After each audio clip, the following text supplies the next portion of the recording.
The epic Texas road trip full video has finally arrived. I spent 7 days living in my Jeep from the time I left Georgia all the way out to Amarillo, visiting movie filming locations. I went to the second largest canyon in the Palo Duro Canyon. I then went to Dallas, Texas, saw Gas Monkey Garage, and I'm sharing all this with you. There's notes, there's details on the way. You could even recreate this adventure and have it for yourself. Watch along, write down the details. I'm gonna share coordinates with you in several places. This is a blast. This was an amazing adventure. One of the coolest things I ever did in my Jeep. This is what I did when I was not off-roading. I already shared the off-road video with you from MERUS Adventure Park. That's not what this is. This is the road trip, and I did it overlanding style. You ready to roll? Sun's coming up over here. So I'm sitting here thinking, you know, about this time tonight, and I still won't be where I'm going to go at. But this time tomorrow, I still won't be there either. And this time in 2 days from now, yeah, I think I'll be there. So we're going to MERUS Adventure Park in Texas. We're going to kind of just ride around and explore Texas a little bit while we're there. But here we are at the house. Last little bit of sunrise coming up here before we hit rolling. And there we go. I'm in my junkyard. That's what I call this. I mean, they all run, but I got to check on my dad's truck before I go, actually, because his battery's going bad. Anyways, yeah, we're going to MERUS Adventure Park. It's going to be a blast. Here we go.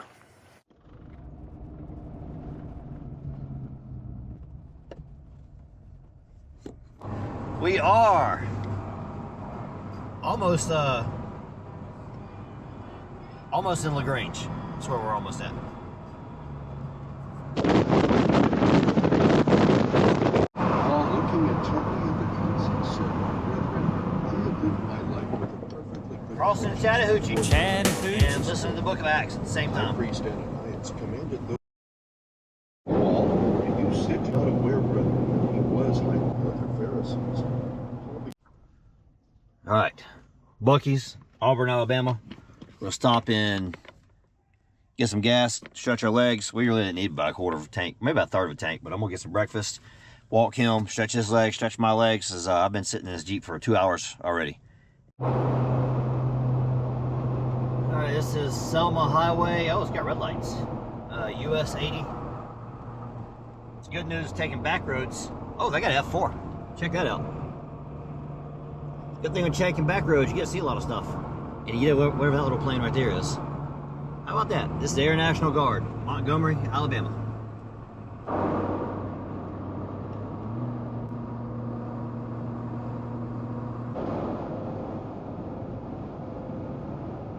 Up on top, pretty tall hill, man. You can see for a long ways from right here.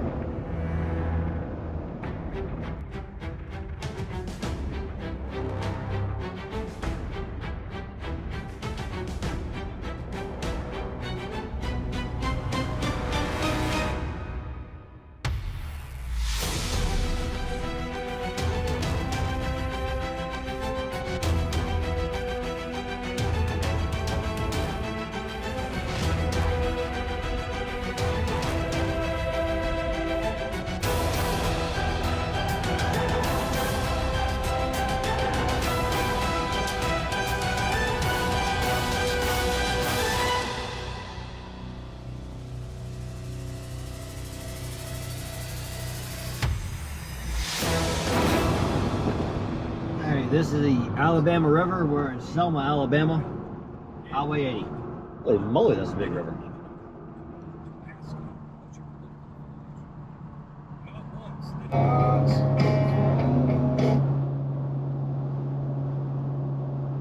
Welcome to Mississippi. Just like that, boys and girls, we are in Mississippi. And it's only about noon. Mississippi time. I don't know where it is in Georgia. 1 in Georgia? Yeah. 1 in Georgia. We'll pull off up here to rest here for a second and stretch our legs out. Dog stretch his legs out too. Yeah. About stuff's charging. Turn Bob Seger off, so I'm going to copyright hits and stretch your legs for a minute. All right, you got to use some water. Drink it all. All right, you drink up all your water. Put that back in the Jeep. This here's the rest stop. And my dog here. All right, let's unhook this stuff and Stretch your legs here in Mississippi for a second. The old Mississippi leg stretch.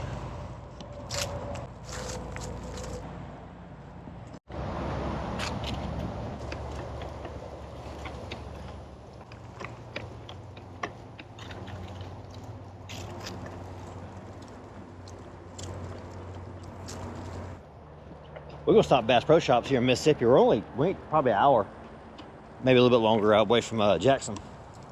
So I'm going there, but he can't walk around Bass Pro Shops with me. So I'm gonna let him walk around now. I've never done a ride this big. It'll take me 8 days. It's supposed to have been 10 days, but they dropped a softball tournament on us. So yeah, I was supposed to have left on a Wednesday. Softball tournament was a Thursday. We lost, by the way. Kind of sad. My daughter got a hit. Probably her last game she's ever gonna play. More than likely, she said she ain't playing spring, and spring is her last season she's eligible to play. But you know, she's 16 and got a job, got responsibilities. She's even saying it's just too much on her wanting to play ball. But for her last game, she gets a RBI single to right center field.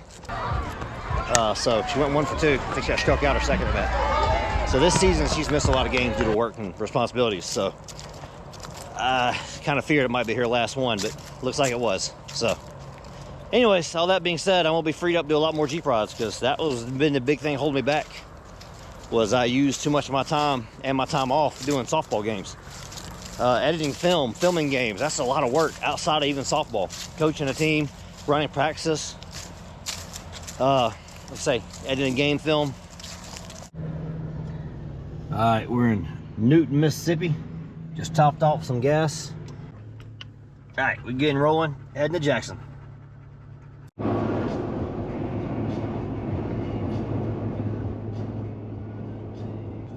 Smoked bear. All right, pit stop. We're in Jackson, Mississippi. We came to Bass Pro Shops. I didn't take my camera, but I took a couple pictures. I'll put them in there. And get out, stretch our legs. You ready to roll, boy?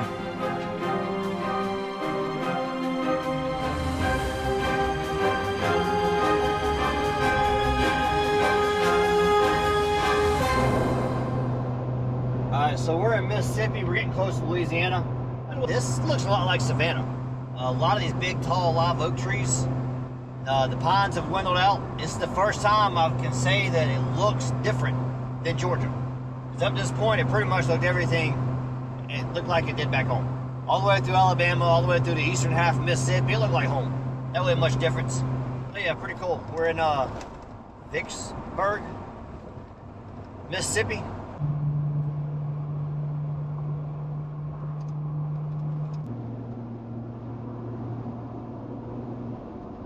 We are crossing the Mississippi. My first time crossing. Continue straight. I ain't gonna buy a GPS that's trying to give me directions on a bridge, but holy moly, that's a big river. Yeah, gotta admit, biggest river I've ever seen.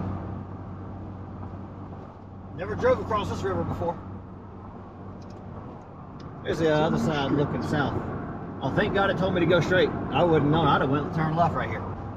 Jeez, that's a lot of water. Good Lord. Almost an ocean. I've seen lakes smaller. Anyways, hey, we're in Louisiana.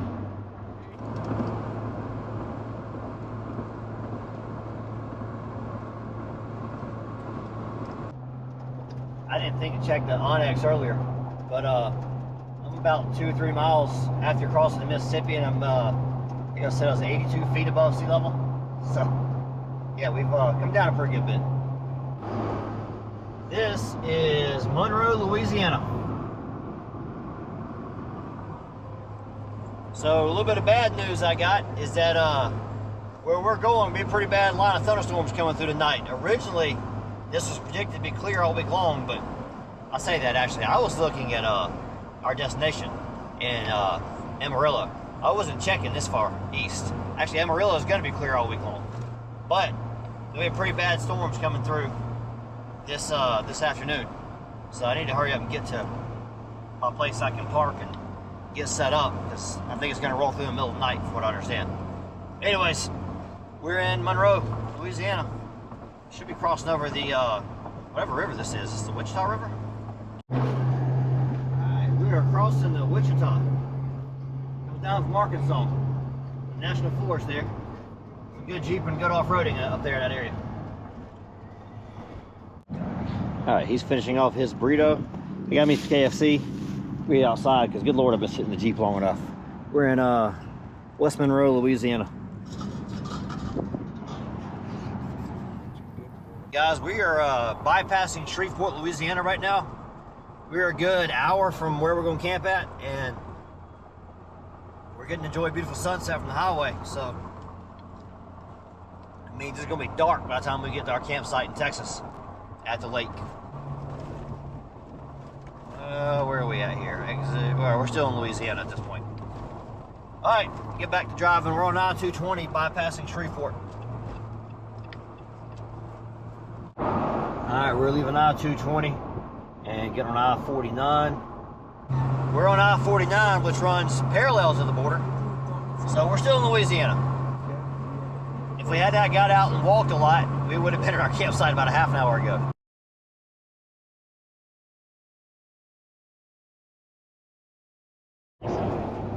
Alright, now we are crossing into Texas. If you look right there at the map. Alright, so we arrive late at Texarkana. And I'm opening up the back. And I'm getting ready to set up my sleeping area because the rain was coming.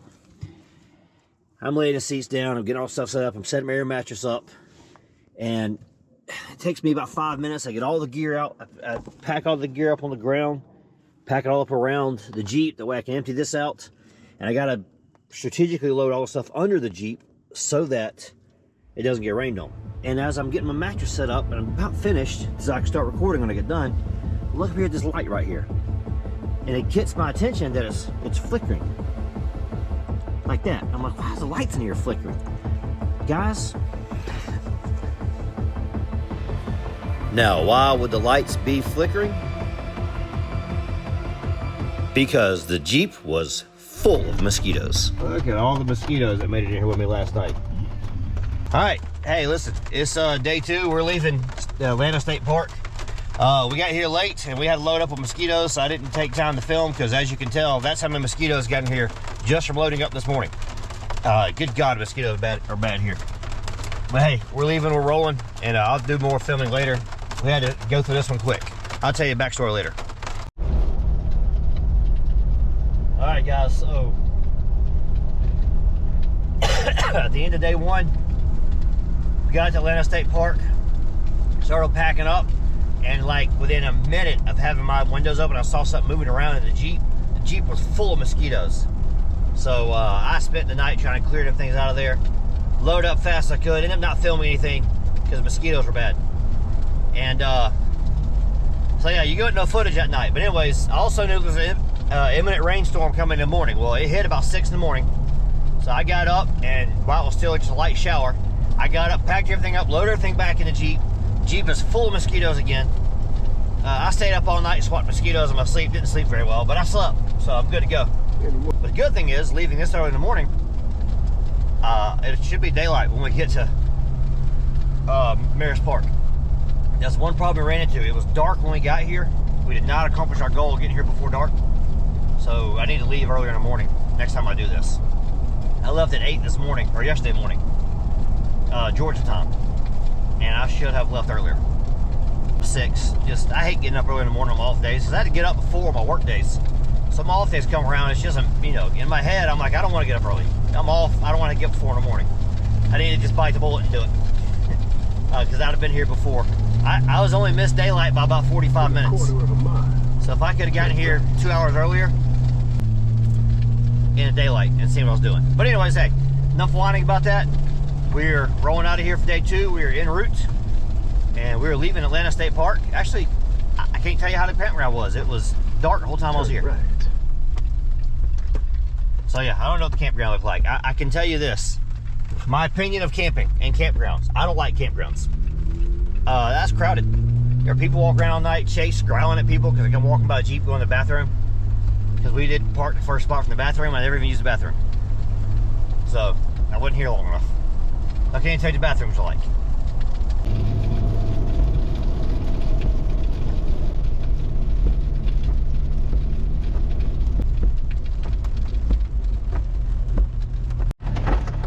Alright, first gas of day 2. We're at Texarkana with Mike's Food Mart.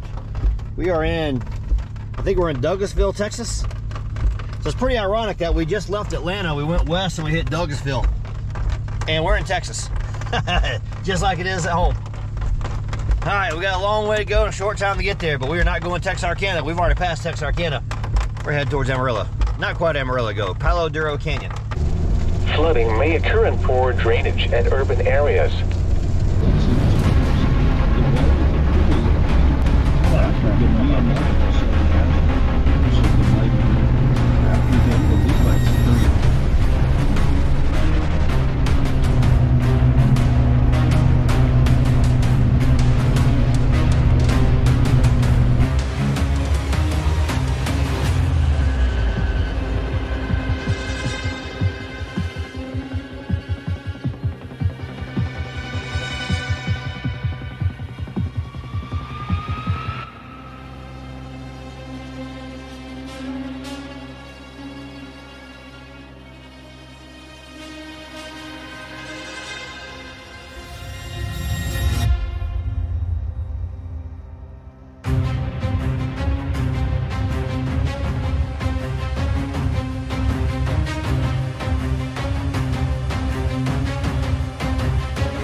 Exit right.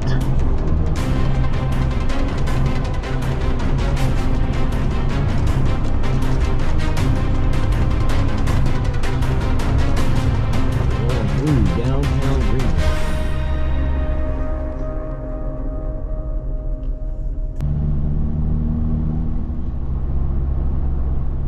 Guessing that's like a town square in Texas. I mean, in Georgia, where I live at, everything is town squares. So, but at this point here, it kind of still feels like home. Really, not much different. Pavement's different. You can tell the architecture styling's a little bit different. I mean, there's some, yeah, a little bit more of a Spanish influence here. But I mean, I guess Texas was once part of Mexico, so it'd be why. Georgia obviously was never part of Mexico. It was always America and always British. But anyways, yeah, like this building right here.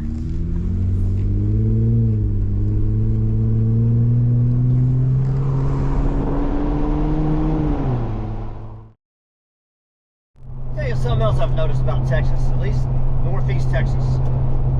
We were coming down Texarkana towards Dallas on I-30. There are a lot of GMCs on the road. I don't know if it's like everybody loves GMC in Texas. I also notice the majority of vehicles in Texas are American. That's different where I live at, whereas most everything's Nissans and Toyotas and Hondas. But out here, most everything's American. Man, they love GMCs out here. There's another one right over there. 2 GMCs right over there. And a BMW. But yeah, I don't know, it's wild how many GMCs there are out here. Different. That's all I can say.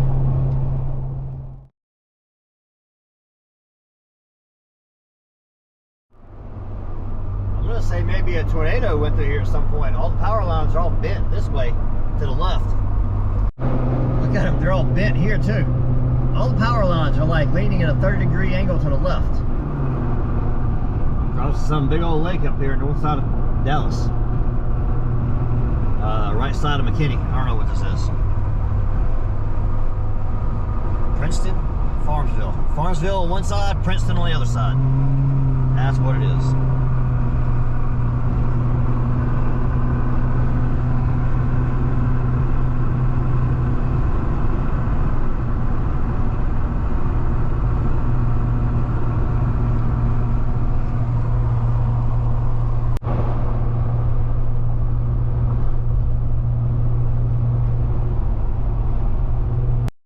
We are halfway across the state of Texas. We're on the northeast side of Dallas-Fort Worth metro area. We pulled off in this Buc-ees here in Melissa and reloaded some supplies, got some ice, got some fuel, got a whole lot of food, even got enough to cook over for the first couple nights of camping while I'm here. Of course, you know, get the dog out, stretch his legs, stretch my legs.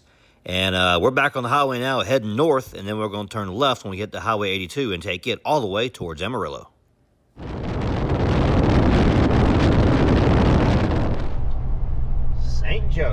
guess if you'd say it in Spanish, would it be Saint Ho?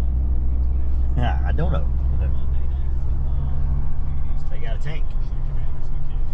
Town tank. Town's got a canyon. This reminds me of Mayberry. Mayberry had a canyon. Alright.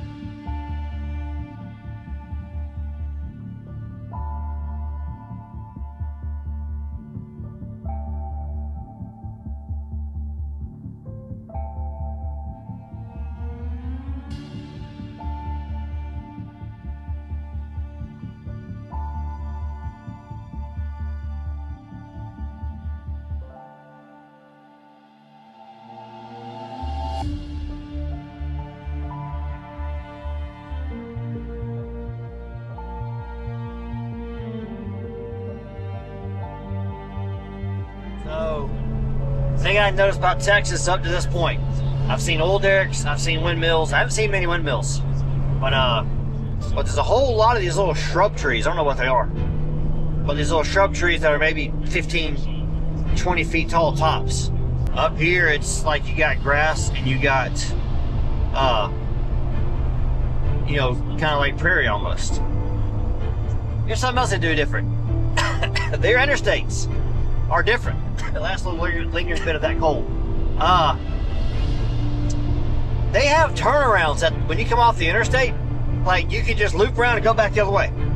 It's like a U-turn at every off-ramp.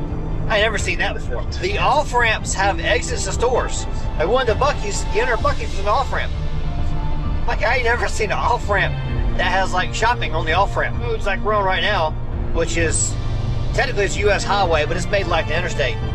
Overpasses and exits, and then randomly a road crosses it. You know, in the middle of a bunch of exits. It must be like a little dirt county road, but it's some kind of road. Oh, police back there. We'll get him somebody. So yeah, it's different, man. Texas got their own way of doing things. There's something else with Texas. Man, there are bridges and overpasses everywhere here. I never in my life seen a place have so many bridges. Man, it's like we have a highway, we want to build it through a town. They don't go through town, they go over the town. Like, that's one way to do it. Definitely don't do that in Georgia. See, I like this. I like the way they got the bridges set up, the overpasses. Pretty easy to navigate. The exits are unique. Some of them are short. It's like, hey, you got 34 feet to the side. Slam on your brakes and get off the exit from a 75-mile-an-hour interstate. But, you know, it's not the end of the world. I managed them all. You got a couple quirks. You got the U-turns I've never seen before. I mean, but it's a little bit different, but it works. I kind of like the setup they got out here. Very usable. All right, anyways, enough of that. Let's get back to driving.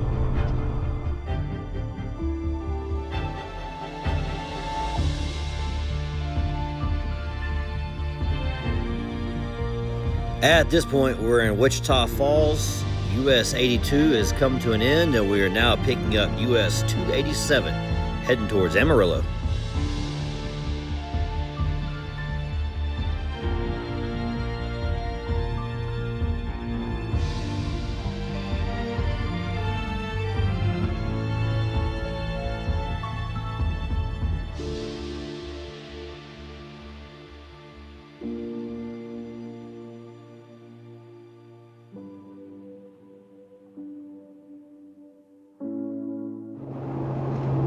Crossing over a river that isn't here. It's on the map, it's just dry. Used to be a river. Maybe it's a river when it rains. I don't know. I'm from Georgia. It ain't like that in Georgia. This is why you travel and get out and do stuff, though. It's how you learn how the world works. Go to other places and things work different. Like all these trees out here. These trees are little out here in Texas. I guess they don't get enough water to grow bigger than what they are. Anyways, it's back riding. We're less than 100 miles away from Palo Duro Canyon, so 2,000 feet above sea level. Been a fun trip, but man, it's exhausting on your legs. Sitting in a car this long. Well, this is my first West Texas rainstorm. It's pretty bad off that way though.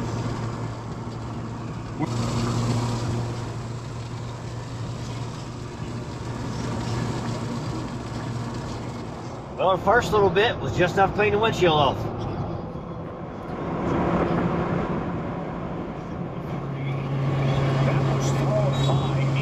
Just have to be homemade.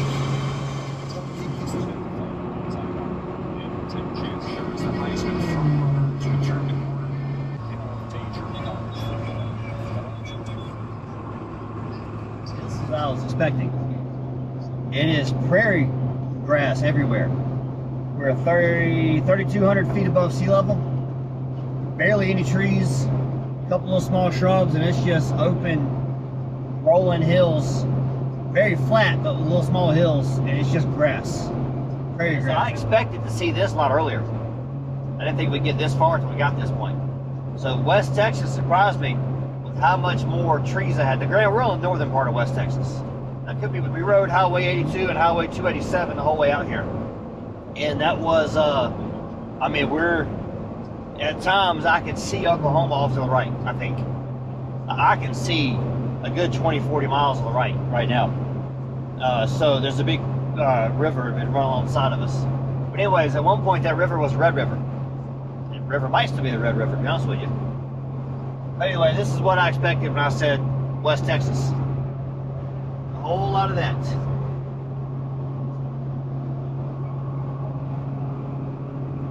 This is Northwest Texas, so we're almost, you know, the panhandle of Oklahoma and Colorado. So yeah, we're at probably the very southern edge of the Great Plains.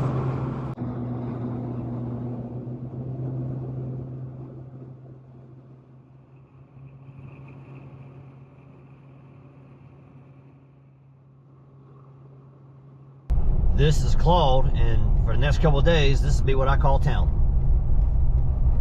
Checking it out, seeing what all's got. Actually, I gotta go up here to Valero and get some gas, so I ain't turning Turn left. You have to hold up a second, but I need gas. Hit this Valero right here. I'm gonna use every trick I got to pull this conversation and boost it so you can hear it. Come on, man. I'm about to come over and ask you where you're headed with that next thing. I'm about to come ask you where you're headed with that thing. Utah. Where did you go? Oh, we're going to Texas. I want to Texarkana. Yeah. I camped there last night. I'm still getting mosquitoes. I just got this thing before, but I was in it. I went to Atlanta so far. Yeah. I mean, I got there just picking up everything out. I looked in there, just warm with mosquitoes. Like, MERUS said. yeah, I got it. MERUS said there's no fish ring. I didn't get one of those things. I got it. Now it's born and raised in Okay. Yeah, man. Good for me, bro. I'm good. Wonderful. Wendell, good to meet you. I want to check yours out. I've been passing a lot. Past several hundred miles. Several hundred miles. I keep passing a Silverado pulling XJ. Hopefully now it goes to my dash cam so I can find the footage of it if I don't have it on my GoPro. But anyways, I just stopped and talked to him at a gas station. So, oh crap. His name was an M. Jesus, I forgot his name already. I forgot it. Anyways, I forget his name. Sorry, I forgot your name, dude. I'm horrible with names, by the way. When I go back to work after having this week and a half off of work, I'm going to have forgot half people's names on my crew, and I have to relearn them all again. I know this because when I did the Georgia Traverse 2 weeks ago, I went back to work and I forgot half people's names. Work with these guys 25 years.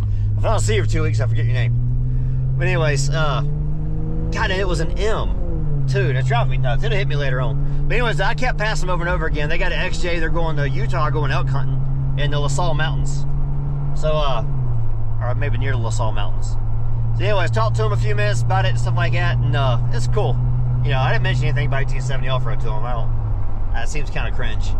So, but yeah, pretty cool. I finally got to pull off a gas station. I was like, man, he walked up to me and I was walking up to him.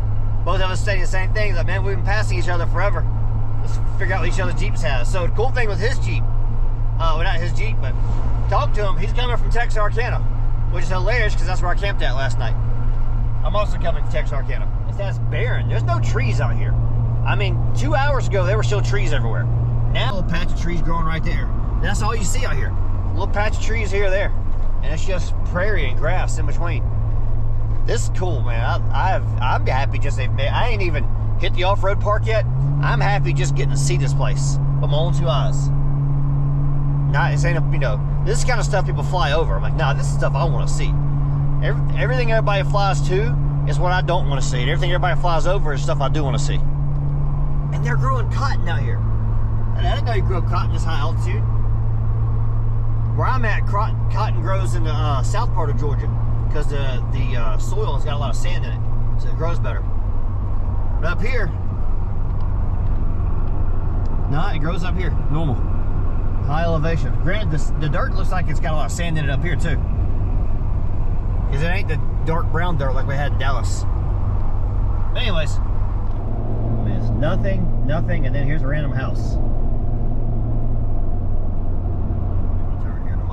I surprisingly have cell service. I did not expect to have. Why can't we get cell service in Georgia? I'm out here in the middle of nowhere, Texas. I got great cell service. All right, guys, I just got my first dirt in Texas, and I went all the way to West Texas, Northwest Texas to do it. We're just outside of Amarillo.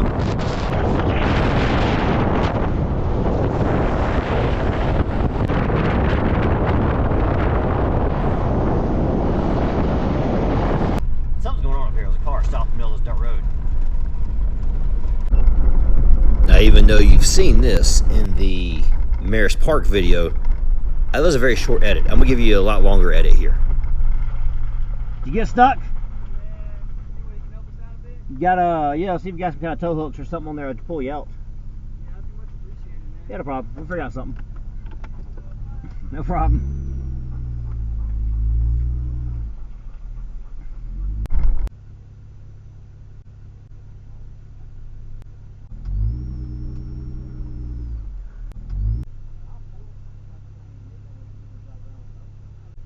Here we go.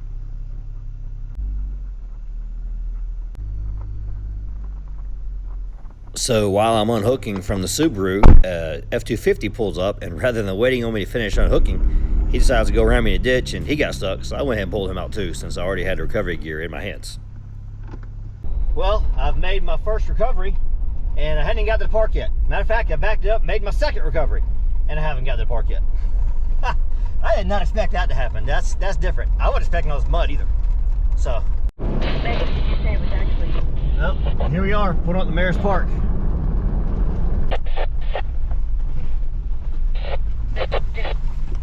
Right, you gotta go up here in office and check in.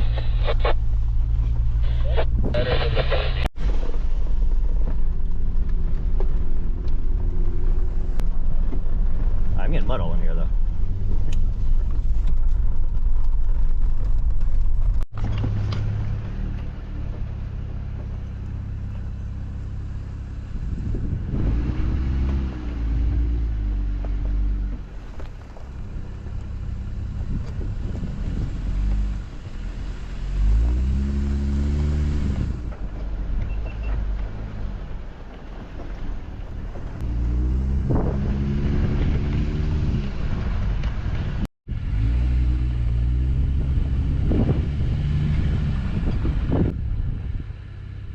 Now, I know I've already mentioned it, but there is a separate video dedicated to off-roading in Texas called the MERUS Park video.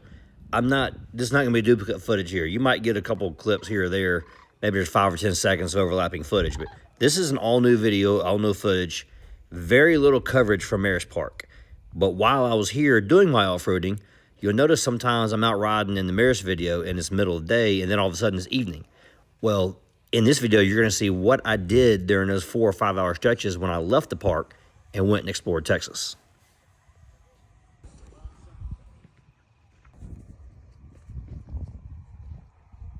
All right, sun is setting.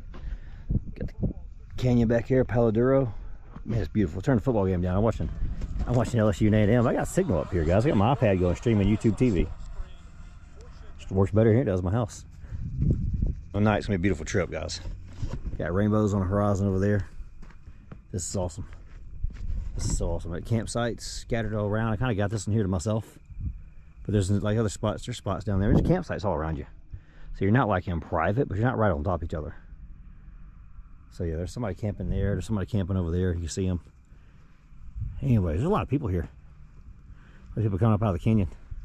People camping on the other side over there. Pretty cool, guys. All right.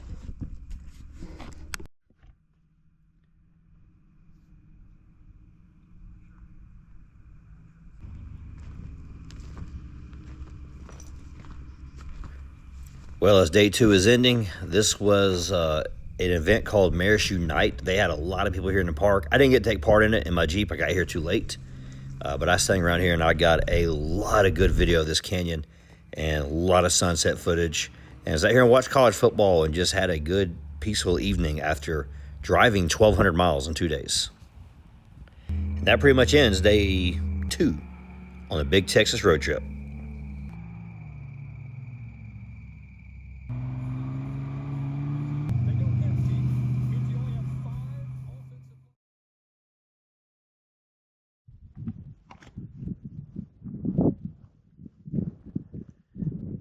Well, you can't tell we're 3,500 feet above sea level.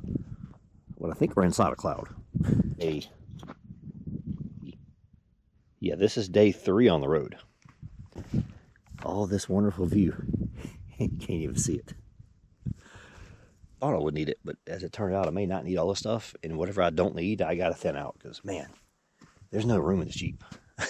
I need this Ford Gladiator is awesome. I'm telling you guys, a Gladiator to me is the ultimate overlanding vehicle. It is what I wanted to do with my Silverado, but it had more off-road capability than my Silverado had. I've said it 100 times before, I really wish I had a Gladiator. That is probably going to be my next vehicle. Figure out sleeping arrangement a little bit better for the next time I do this. I'm doing the Georgia Traverse in the middle of November with a road rash. So hopefully by then I'll figure out something different as far as sleeping goes, make it a little more comfortable. I don't know. They got Diamondbacks here. We're in a desert. We're in a high plains country. So watch out for drifters coming through the high plains. If you get Clint Eastwood movies, you'll get the reference there. But yeah, I woke up this morning, I kind of walked around, make sure there's no rattlesnakes out here. I checked under my gear here, because I had all this stuff put up down here. I make sure there's no rattlesnakes up against it. I looked under the Jeep, checked around all 4 tires. And I leashed him to this, so he can't go roaming off to the woods down here. And we saw deer last night. Oh yeah, so there's a whole bunch of deer last night out here. So yeah, we'll tell y'all how I know I'm better than John Wayne. John Wayne didn't carry a toothbrush and toothpaste with him, and deodorant. I'm better at doing this Wild West stuff than John Wayne was. Not hardly. Just so you all know. All right, we have cleaned up our campsite. Everything packed up in the Jeep.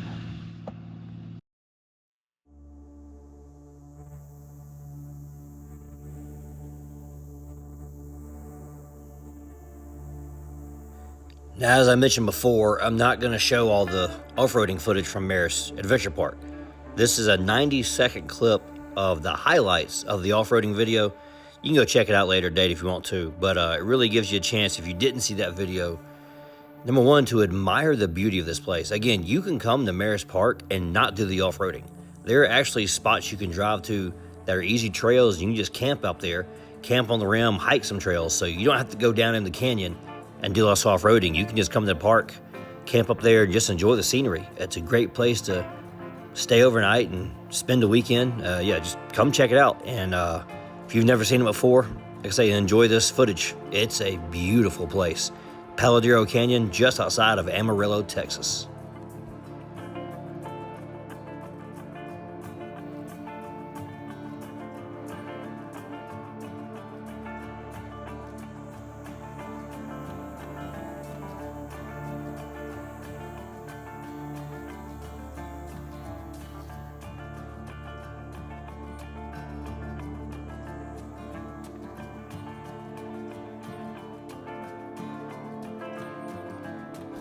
So this was day 3 in Texas. This was day 2 when I was in MERUS Park for that video. This was the only day I did not leave the park. So for the entire 7 days I'm in Texas, I did something every day except this one. Because this day, I wanted to go down this canyon and explore all the trails I could. It was amazing. It was beautiful down there. So I'm gonna get done down here, and we're gonna head back up the campsite. And then the next day, tomorrow, we're really gonna start exploring Texas. Well, we went to campsite 123 today. Dog's thrilled about it. He's getting him some sleep after all that off-roading we did. There's so camp's right there. He's on top of the hill there. You see the little cabins. That's looking south into the canyon. Maybe not quite as good a view as I had. Actually, better view, but not as good as the view of the canyon down there. It's still a great view. But the one I had over yesterday was over that side of the hill over there. Secluded. I mean, there's a campsite on that little peninsula right there. There's a tent way over there I can see on the other side of the ridge. And I know there's a couple campsites up in there. Matter of fact, there's one right there. 201 should be right down there, which is a good one also. What a cool place. About to make some dinner and lunch combined, actually, and breakfast. I haven't eaten today, so it's probably the only thing I'll eat all day. So hopefully I'll have some leftovers for tomorrow. Making some baked beans and some brisket. It's my favorite ones. Now at home, if I'm making these, I'll throw some hot sauce in them because it makes them sweet and spicy. I don't have any hot sauce with me, but I got my secret ingredient. I just don't have my hot sauce. Pour in some of the secret ingredient. Box of cooking supplies in here. Now, second ingredient for camp beans. You need a little protein right here, right? Beans do have protein in them, but you know, you need animal protein because that's the way God made us. Technically, it's the way He made us after Noah's flood. Anyways, that don't matter. Dump the brisket in the baked beans.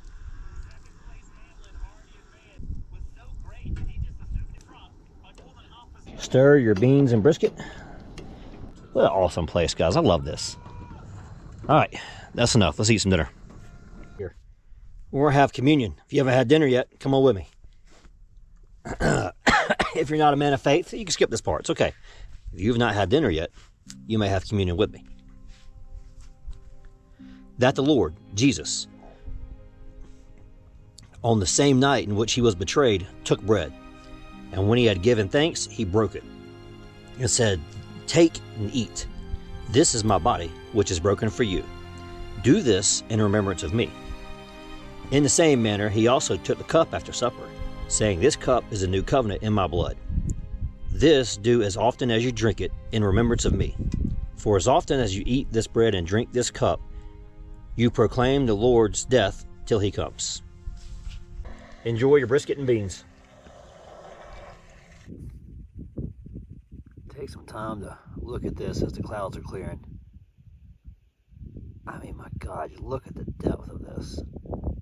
You can see for miles and miles and miles. Not like come from the spot I camped at yesterday, but there's a trail right down there. Big ledge right over there. I mean, this is awesome, guys. This is so cool. God, look at that. That is beautiful.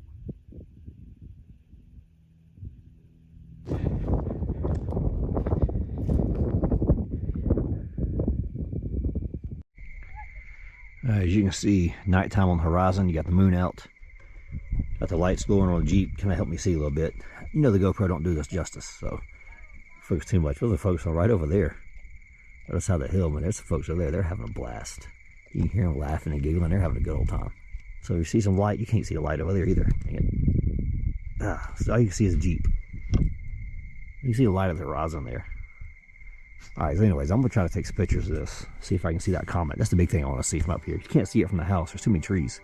And it's low on the horizon. So there's, if you can see that bright star flashing there, that's Arcturus. You can't see it. Fine. I almost turned the camera off. You can't see anything with this anyway. Alright, so I got a real good view of the M33 galaxy. I got the comet right over here, as I was talking about earlier. I got the moon, which is right over here on my left shoulder. Really good shots of the Milky Way overhead. I saw a shooting star earlier, and we're a little bit past the Orionids. They were like a couple days ago was the peak, and it looks like, let me think, it didn't come from Orion anyway, so it was just a different shooting star, because Orion right now should be below the horizon. It's about 10 o'clock at night. Orion hasn't come up yet. Probably gonna be another hour or two before it starts coming up. And it's cold, and I don't want to stay up that late up here on top of this canyon, and it's wind's blowing. It ain't blowing bad, but it's so cold up here. I am loving this place. This is the Great Plains. It's a high plains desert. A lot of different terminology for it. But we're 3,500 feet above sea level. We're like the peaks of the mountains in North Georgia, except it's flat. Except for this big hole in the ground standing next to me.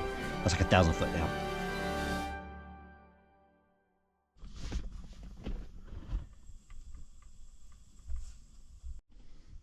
If you ever wonder how I do the Bible in a year, one of the ways I do it is the Bible app. And I use a New American Standard Version. This has been my favorite plan I've ever had. It's kind of like the Jewish way of reading the Bible, where you do I can't remember what the 4 letters stand for. I always forget this. But anyways, you do like in the Jewish way, they did one section of the law, the Torah, one section of like the writings, and one section of the wisdom, and one section of the prophets or something like that. And I got somebody who did the New Testament structured that way. But they also have the same things, but they also have a gospel in there. And when I found this one, I said, I like this one because you're getting Christ every single day. And then you're also getting the history and you're getting the writings every day. So really good option. It's on the Holy Bible app on my phone. And I just sit in the morning and for about the first 10, 15 minutes of the day. He was hired for this reason. That's what I do. That I might become frightened. And you can read along. I'm in Nehemiah chapter 5. So that they might have chapter 6 today.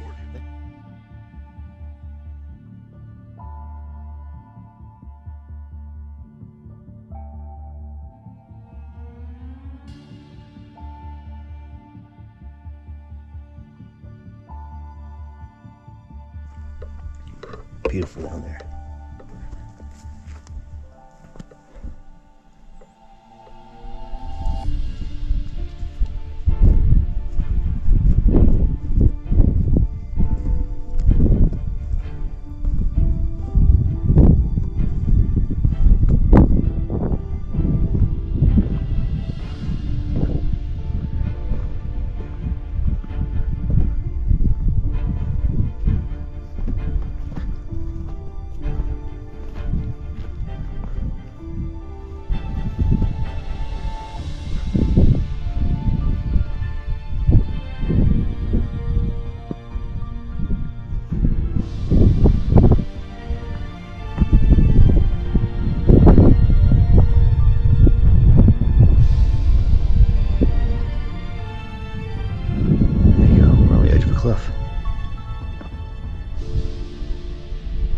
Jay, you don't come no closer. I don't want you to be like that video of that guy who goes snowboarding and sees a dog going down the side of a hill.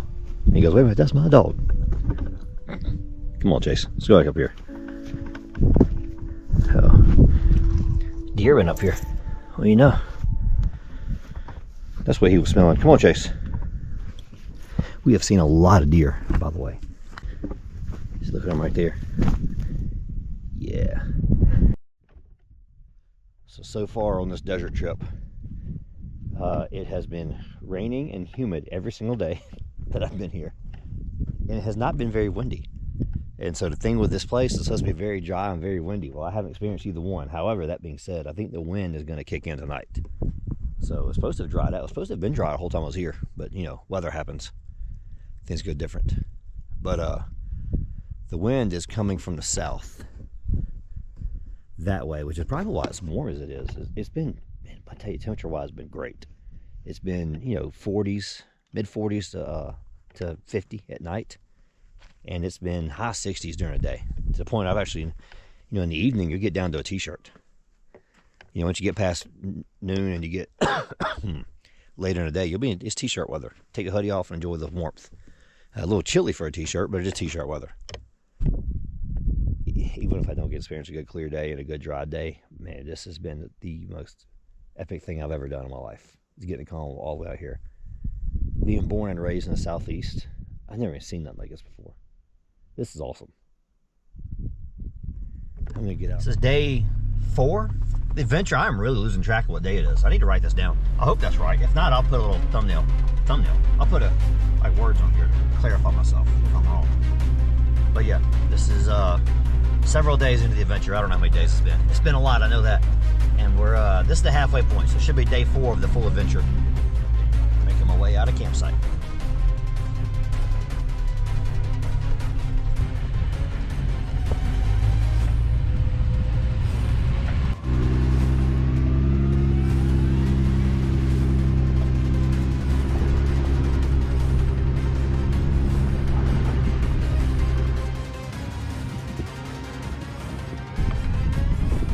this is Cable Point.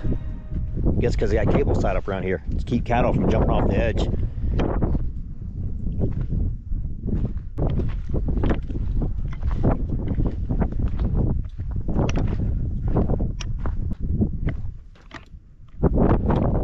Walk back down here and actually get my binoculars and look off and enjoy the view.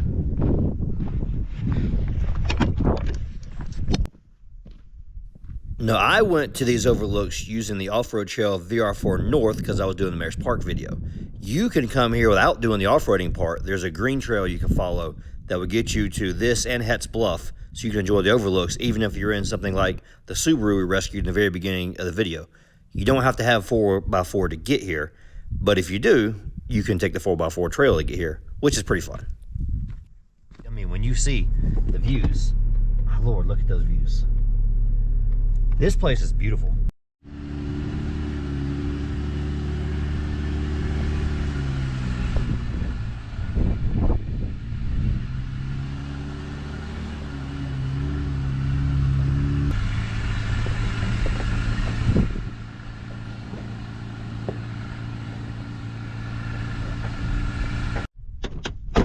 So, holy cow, you're on the edge.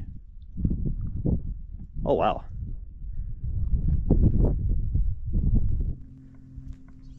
Man,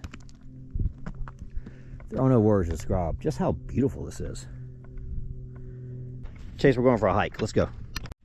All right, so we were walking this little hiking trail off Hearts from the Bluff.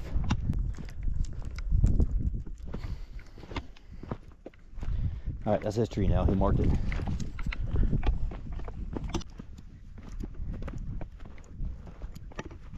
Short little hike. That ledge is loose. There were 2 Jeeps parked down here this morning. I saw them with my binoculars. Hey, let me get my binoculars out and look some more. I mean, you talk about an adventure.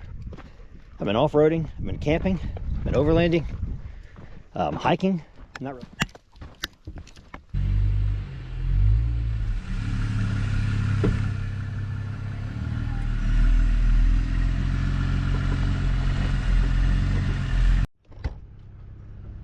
Just check out that view. Lordy, this place is so beautiful. And back up here, it's high plains. We're in the Great Plains, high desert, whatever you want to call it, prairie land. Sorry, Molly, but none of those are longhorns. My daughter would love to have seen that.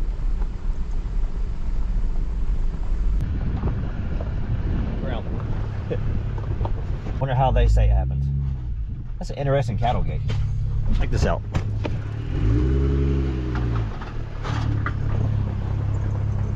We're heading to town.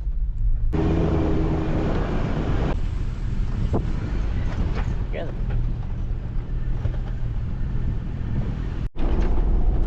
All right, we're en route to Amarillo. We'll get something different to eat besides brisket and beans. Brisket and beans is good, but we're changing it up a little bit. And we're not doing what the GPS says, because I got advice from local guys of a different way to go. So here we go. Should be about a half-an-hour drive.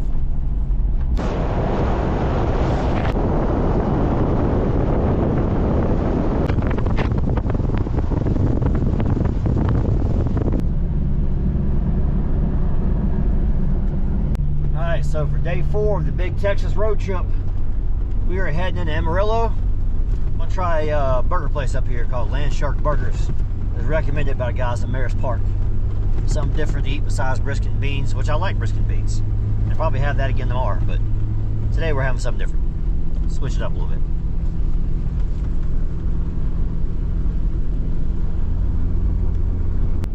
So we're in Texas, County Road 8. I'll tell you something interesting I've noticed so far. None of these intersections have stop signs. There are so few people out here that don't even bother. Just like, hey, just, you know, they tell you just figure it out before you get there. And so I ain't seen another car out here yet, but if you did, you'd slow down and, you know, go through the intersection calmly. So yeah, no stop signs on these dirt roads out here. You just roll. Pretty cool. They're growing corn. 3,500 feet above sea level, and they're growing corn. I didn't even know that was possible. That's cornfields. Interesting. I thought high altitude would have corn went like that. Shows what I know. I have trouble getting to grow in Georgia because dirt's too acidic. We got that red dirt, and corn don't like that stuff. I've tried growing it before, very little success.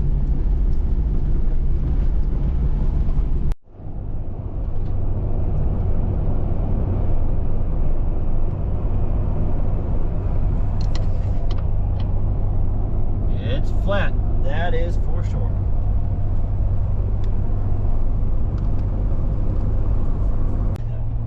I'm cruising along at Georgia speeds. I get passed by somebody. I look down and realize my map speed limit is 75. I'm going slow. So we're gonna put throttle down and let's go a little faster. Pretty quick for a tar and gravel road, good Lord. Joe, we're kind of getting back into civilization here. I think it's I-40 right up ahead. So I'm driving around, taking in all the scenery, looking at the views, and I've not realized what my GPS says we're going to. Yep. Because we're not heading to Shark Beach Burgers. I messed up. Man, this place is flat though.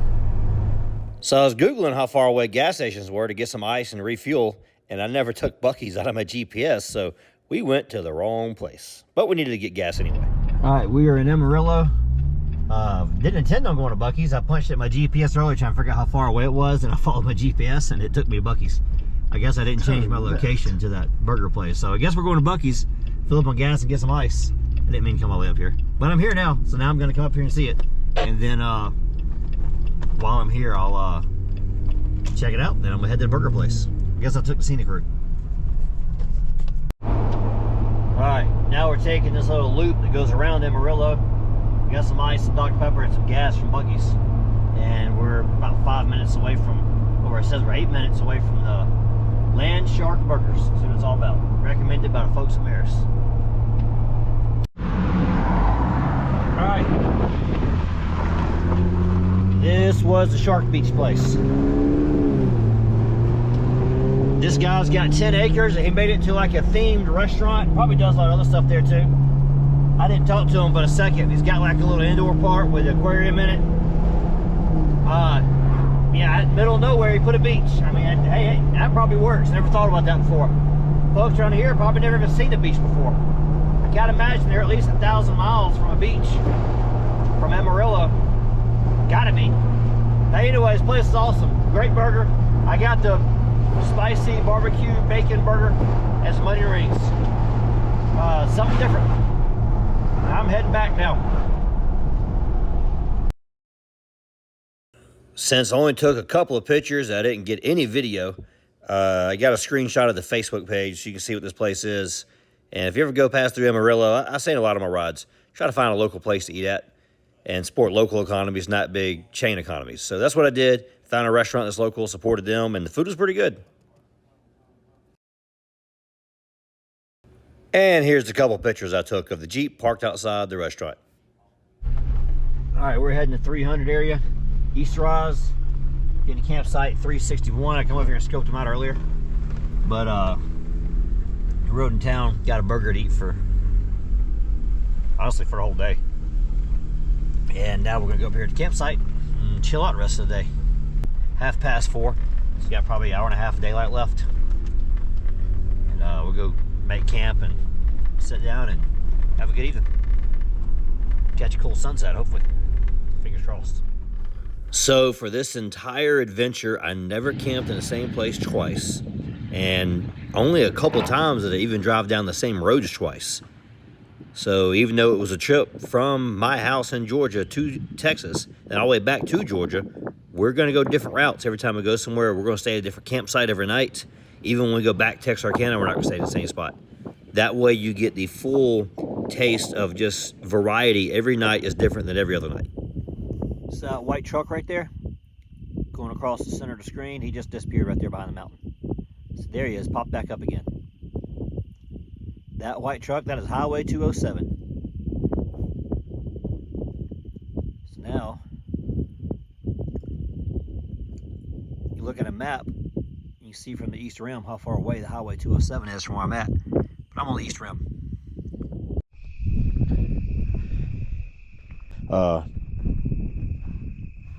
all my gear out here. I'm gonna pack up on the table when I get ready to go to bed. I was gonna put the fire pit out, but I'll be honest with you, it's just a hassle setting that thing up. And honestly, it's windy. The only spot I can possibly sit to stay out of the wind is right here in front of the Jeep. It's wind coming out of this canyon down here, coming from that way, and it comes right up the canyon, right over top right here, and it's getting you. So I wanted to stay up here though, because I got cell service up here. If we go down to the canyon, only no wind, but there's also no cell service. I'm like, I'm gonna be in the Jeep. So I was like, I ain't that worried about, you know, I ain't that worried about the wind up here.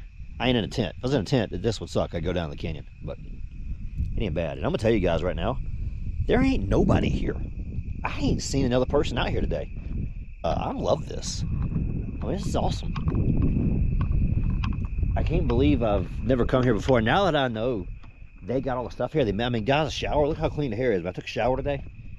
It'd been a couple days, so I came in today, I took a shower, rode into town, got me a bite to eat, something different than brisket and beans.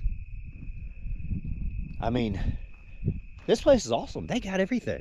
And it's off-road, it's secluded. I mean, granted, I'm in a campsite right here, but there's another campsite right there. That's 362 right there. And I'm in 361, right? So there's campsite. So you come in, and they got like 8 different zones for their campsites, and they number them like this. So this is the 360 zone. There's like a 330 zone down there. Actually, that's the 350 zone right down here. I mean, these are awesome. Now, don't worry, if there was somebody camping right there, I wouldn't like this because they're too close to me.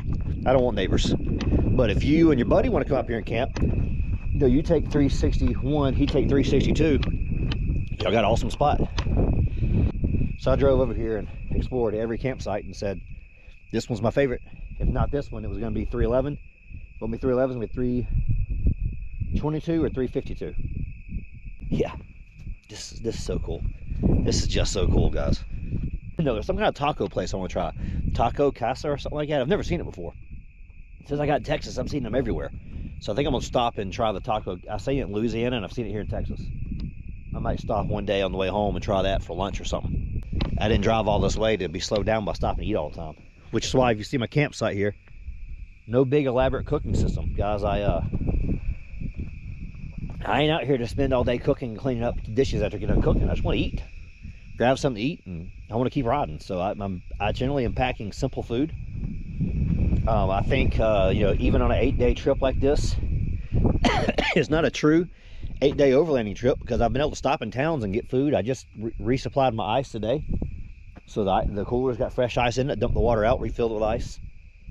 I haven't need to refrigerate stuff because I just stop at a gas station and get ice. So yeah, it's overlanding, but it's kind of road trip overlanding. And like I say, here from MERUS Park, I mean, you got town, you got Claude 15 minutes away that way. Amarillo is about a half an hour that way. So, I mean, whichever one you want to go to. Amarillo's got a lot more options. Claude's a small town. Amarillo is a big town. Funny thing about Amarillo, if you're driving into Amarillo, and I noticed there's like something on the horizon. I'm like, what is that on the horizon? Well, about a half an hour later, you finally realize you're seeing the peaks of the skyscrapers. And the closer you get, the more skyscraper comes up over the horizon. So yeah, pretty funny as I'm looking out there. I'm like, this place is so flat. You see the buildings really far away, and they just slowly get higher and higher and higher above the horizon. So pretty cool. Anyways, enough rambling. This is the end of day 3 of MERUS, and it's also day 4 of the full trip overland, of the full road trip thing. So yeah. All right, let's get stuff packed up and get ready to get everything ready for bed. Sun's going down. We'll get some stargazing, clear as it is night. Oh yeah, we'll do some better stargazing tonight than it did last night. But that's another hour or 2 away before I start doing that. The moon shouldn't interfere too much. Humidity down there though, that's gonna interfere a little bit. But it'll be all right. All right, that's it everybody. Enough rambling. Good night.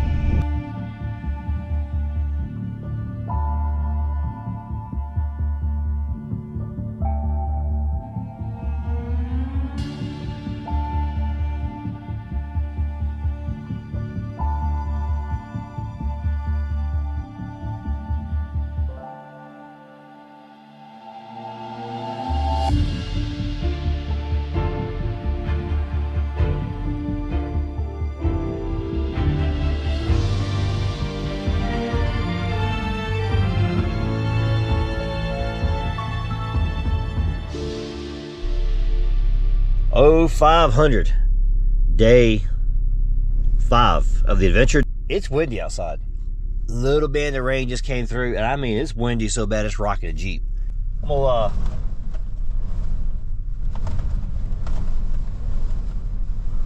I mean, the Jeep's rocking. Oh my Lord.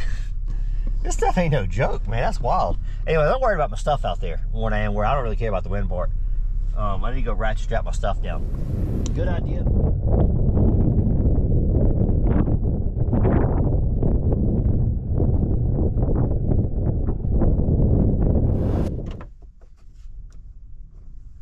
Ain't very much lighting, but whatever. Hey, look, we're in the Jeep.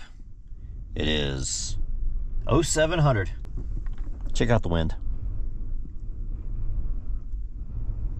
I'm starting to see light on the horizon over there, so we'll start having some early twilight, which means it's probably already lit up pretty good. It's just the clouds are covering it up. Right, that's it. Be starting day number. It's Tuesday. Day 5 in Texas.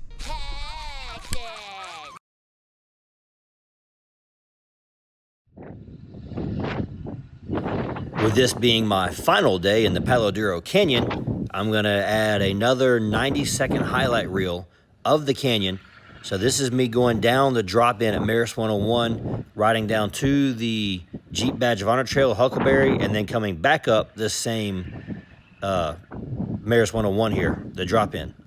So again, 90 seconds long. Enjoy these views. This canyon is beautiful, and it is breathtaking.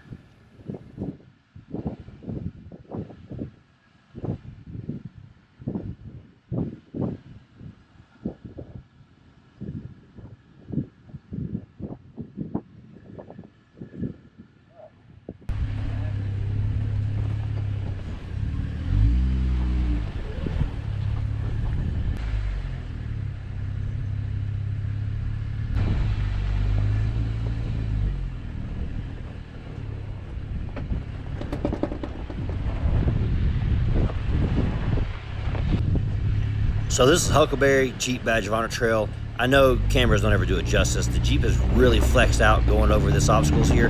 You hear the popping in the background. That is my anti-rock sway bar rubbing into my tires because the Jeep's so flexed out in the rear.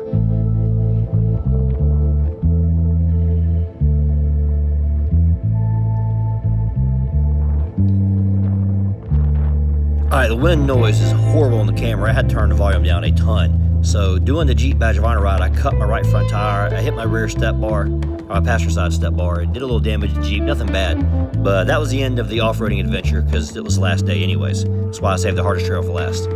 Go watch part 3 of the Texas MERUS Adventure Park off-roading video, and there's an upcoming one where they're all 3 put together like it was supposed to have been. That'll be in like February before you see that.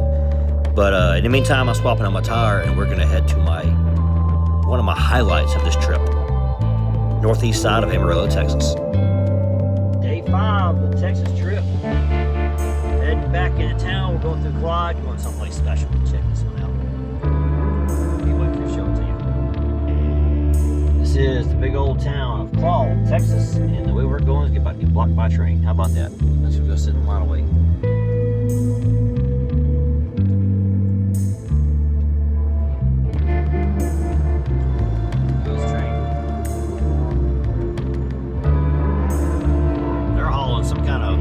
Something's been mined, gravel or rock or something. Gravel and rock would be the same thing, wouldn't it?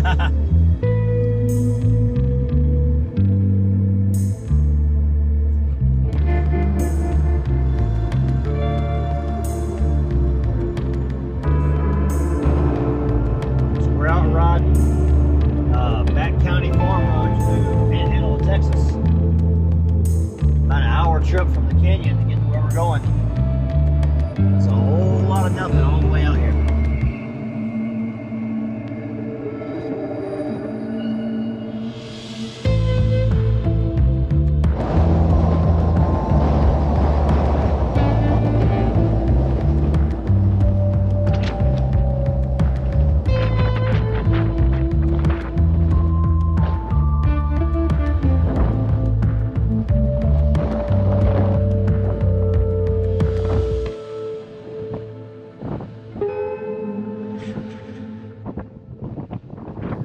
So I'm sure you're asking yourself, why in the world did I drive all the way out to the middle of nowhere on a Texas county road to stand in the middle of an intersection where there is no traffic and no landmarks? This is our bonus destination. I'll show you what it is. Go over here and pull off the side of the road for a second.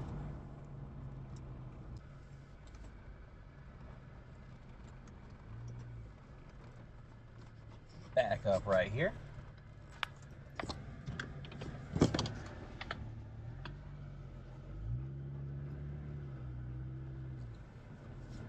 Get off this main road for a second.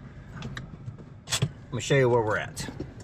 It's gonna be windy, so I'm gonna tell you right now, this is the ending scene of Castaway. That's why I'm here.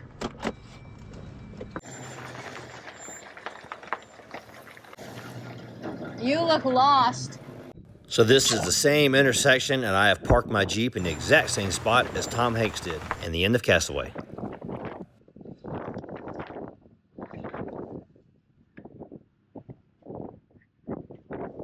This is where it ended.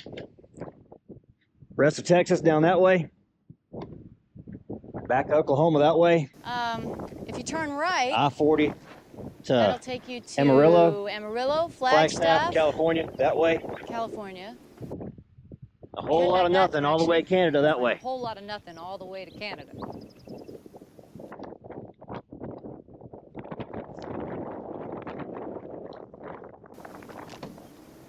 I got it.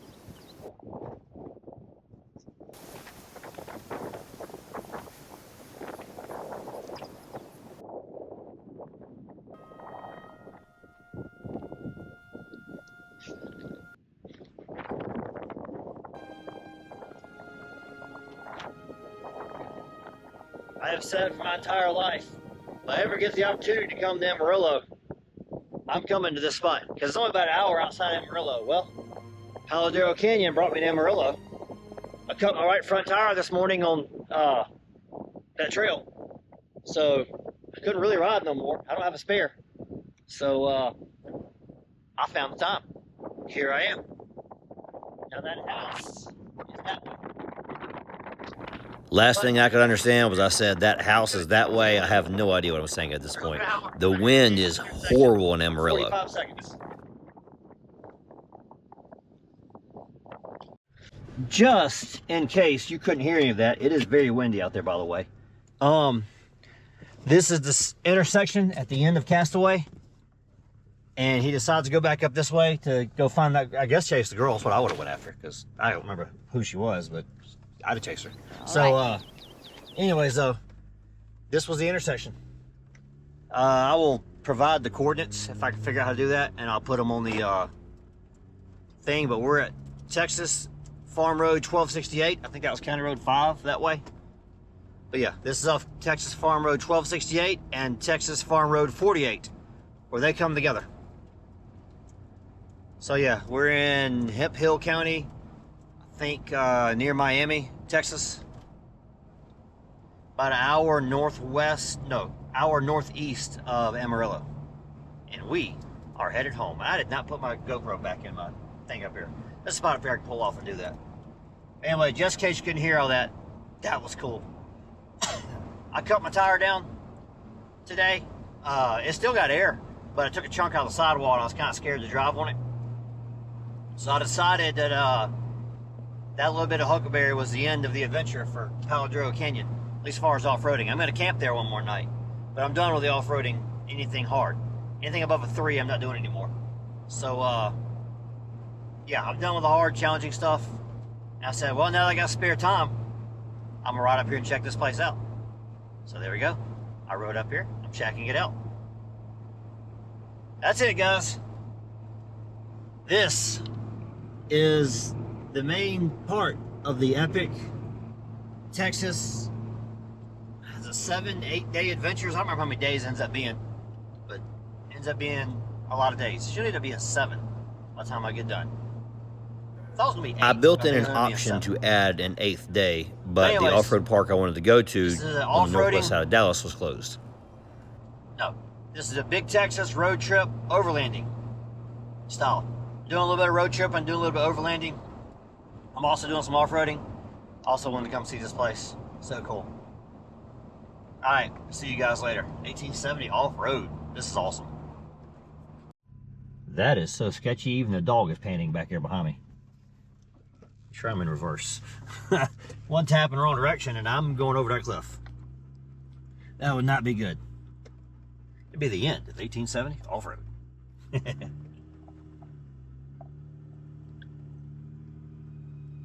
Oh, that's about far up as I'm gonna go.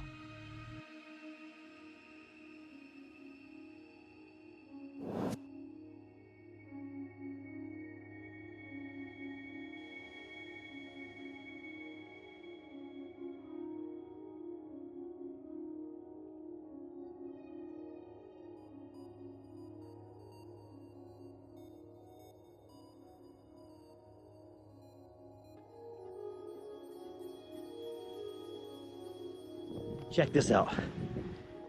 I would love to tell you what campsite this is, but I'm sworn to secrecy by one of the guys who told me what it is, so I can't tell you.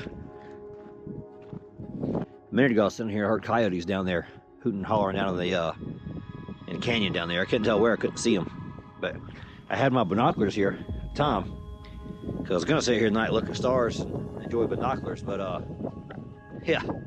Guys, it's cold. I am not gonna sit here no more. It is too cold. This is my last night here. I've enjoyed the views quite a lot. The propane bottle, the fire pit, and the canopy, none of them ever came down. I didn't think I'd use them, but I wanted to have them just in case, because I didn't know. And I have never used them on a trail ride. I left my iPad running here. Hey, turn this thing off. MERUS Park. This is day 5 on the Texas adventure. We're 1 day from the quarter moon. I guess that's still technically a waxing crescent. Might be a quarter moon. It's pretty close. I'll come out here tonight and get a few pictures, but not many, because it's cold. I'm gonna get the Jeep, fire the heater up, and I'm probably gonna go to sleep pretty early. I'd like to get out of here about 6 in the morning, if I can. At least 7 at the latest. That gives me an hour and a half head start compared to what I did last time. The last time I left at 8:30. And it was dark when I got to Atlanta, in Texas, not Georgia. And I had to try to find a campsite at night. That sucked. So I want to get there before it gets dark. I missed it by about 45 minutes last time. Now, getting home the next day, not a big deal. I get home dark next day, ain't that big a deal. But I don't want to get the campsite dark, so. That's it. Get a few pictures and I'm going to go to bed. Good night, everybody. This place has been awesome.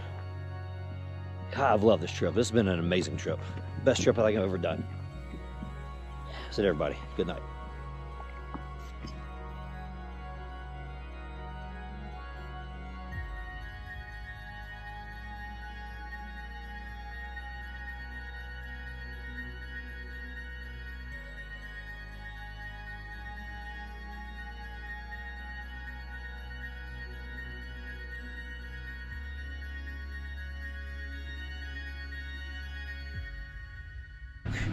Day 6 in Texas. Loading up Jeep and rolling out. It is, I got up at 0600, I don't know what time it is, probably about 6:30. I got up, let the Jeep warm up, ran the heater for a little bit, warm my body up, get my bones warm. And I'm out here loading up the Jeep. Hey, I have ditch lights for a reason. I'm gonna turn them on. The strength of my salvation. You have covered my...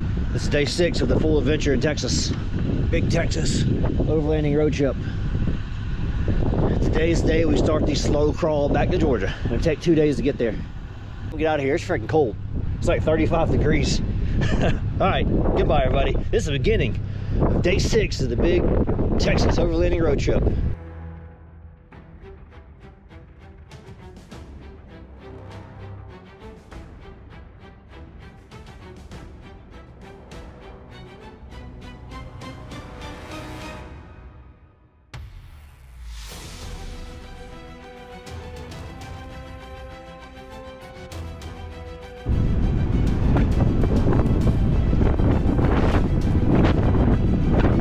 So beautiful, even at night. I know the GoPro don't show up. There are stars from horizon to horizon. This place is awesome.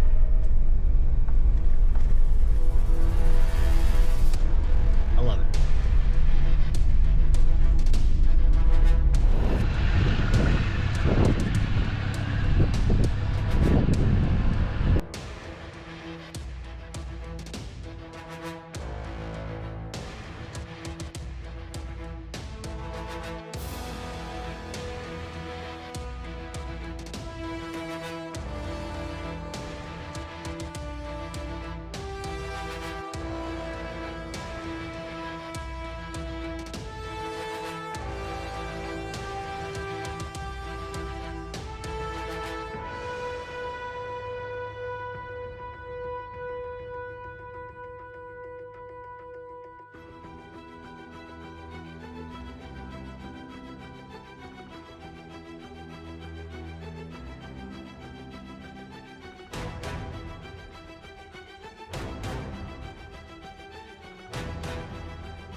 I'm sure the GoPro won't show it, so I'm gonna put some pictures in here, guys. But Forrest Gump said it best. Jenny, you ain't seen a sunrise, you've seen a sunrise from the desert. Look at that. That Venus on the horizon. You actually can see the sunrise on the GoPro. How about that? Man, this place is beautiful. I'm gonna get a lot of video of this sunrise. This is day 6 of the Big Texas Adventure. We're in Claude, Texas, making the slow ride back to Georgia.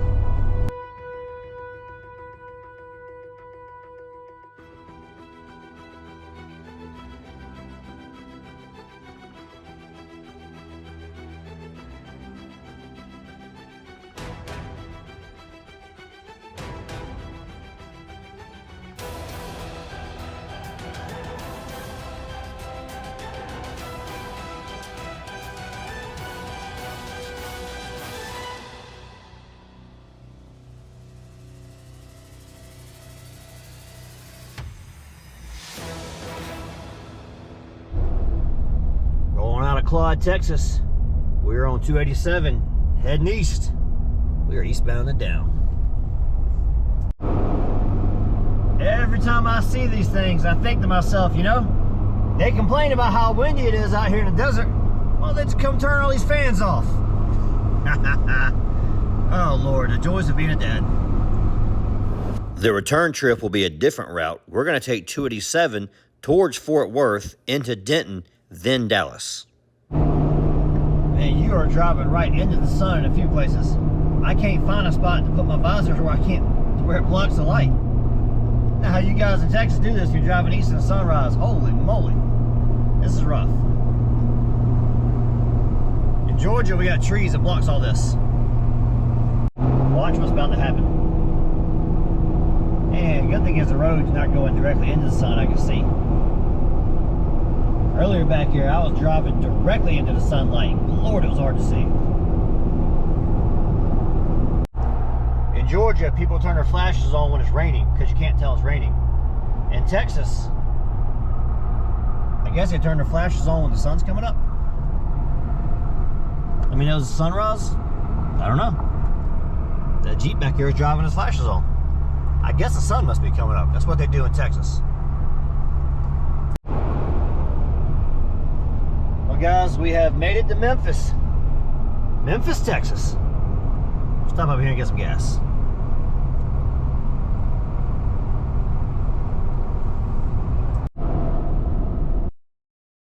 Let's see, we're going this way in Wichita Falls. Okay, simple enough.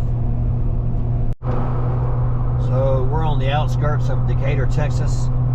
Highway 380 going around, bypassing town here. We're getting back into trees again. The flat prairie is slowly getting a lot of trees back in it. We're not far outside of Fort Worth. And, you know, the terrain's changing. Still a lot of open grass. There's a whole lot of trees. And the trees aren't very big. I don't know what brand this tree is. My dad always says mesquite is a wood that comes from Texas. So I don't know if that's a mesquite tree. I don't know what mesquite is. So we'll find out. I'm gonna do some Googling when I get home, figure out what these trees are around here. I mean, you see something bigger there. I'm used to like, you know, oak trees and hickory trees and stuff we get in Georgia, where I guess you get a lot more water, a lot more often, and they grow a lot bigger and a lot taller than these do out here. They don't get enough water out here probably, because it's, you know, it's basically a desert. You get water here, but you get water in big bunches. Then you get no water in between, so. God, is it windy. It is very windy down here. You can see the grass blowing on the side of the road.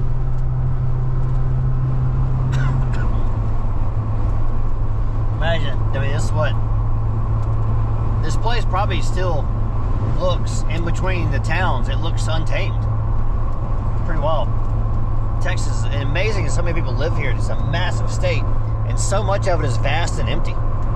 Pretty cool. I'm enjoying my Texas road trip adventure. There's a house and some land available right here in Denton, Texas. Lord, I can tell you this, it is windy here. Good God, is it hard to drive. It's so much wind. So Texas has all these frontage roads alongside of the interstate. You know, they have very short on and off ramps. You follow these frontage roads to get on and off the interstate. And I think this car's going in front of me. Also, by the way, I just turned up here and everybody turned into the proper lane, which was awesome. So I guess in Texas, they at least understand when you turn, you don't turn across several lanes, you turn into the lane in front of you. And why are we on our brakes? Anyway, it's pretty cool. Driving on the interstate, trying to narrate how awesome Texas is. God bless Texas. God bless Texas. So heading towards Fort Worth, we took a detour, cut over into Denton, went by Buc-ees. They got a dog park, let the dog walk around, got some ice, got some fuel.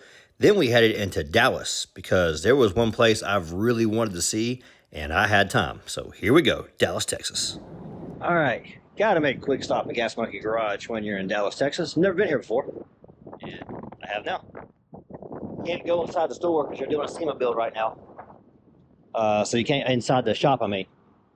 I look at this truck right here, though. That's cool. I like that.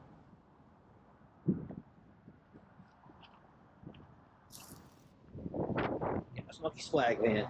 Corvette.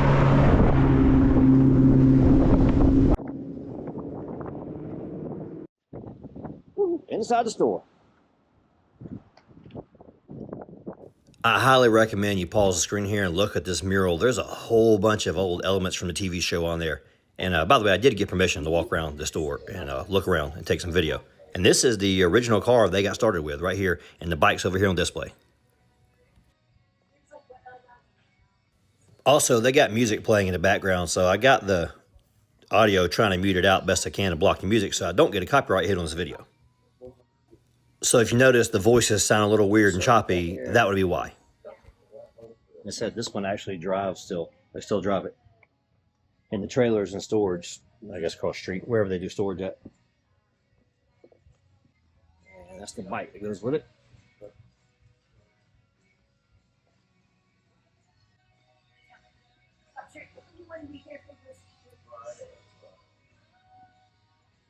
And this is the current giveaway.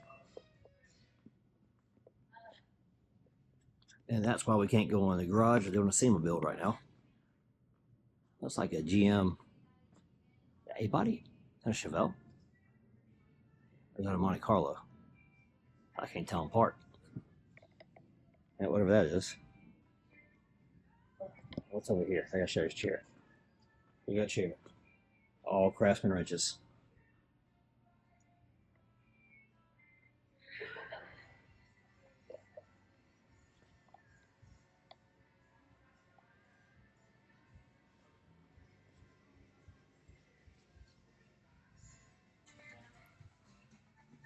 Recognize these chairs from the YouTube show.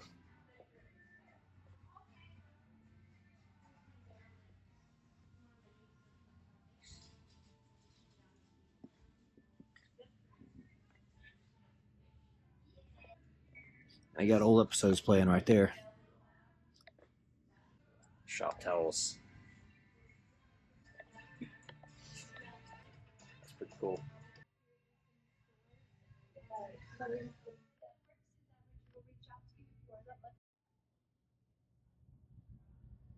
Well, outdoor area, can't go there.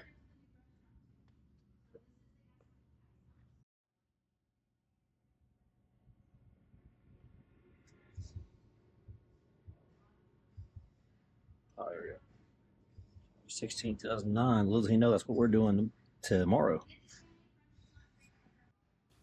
So here in a second, I'm going to show you the episode they were filming while I was here. And I figured out what day I was here on, by the way, in the episode. Obviously, can't go in there, but that looks like Charlie's old truck. So all you on YouTube have seen Charlie's Firebird, but only those of you who know me know this picture from when we were in high school. That was Charlie's old truck he had back then.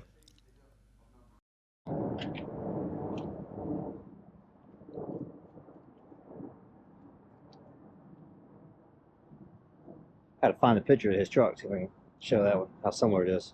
That one's actually lifted a little bit more than his was. Mustang there. Trike. I think there's one over here. Flat tires. You got old 3rd gen Camaro. That Yukon looks just like mine. That's a Suburban, actually. It's a Chevy. Yeah, Camaro. Another F100.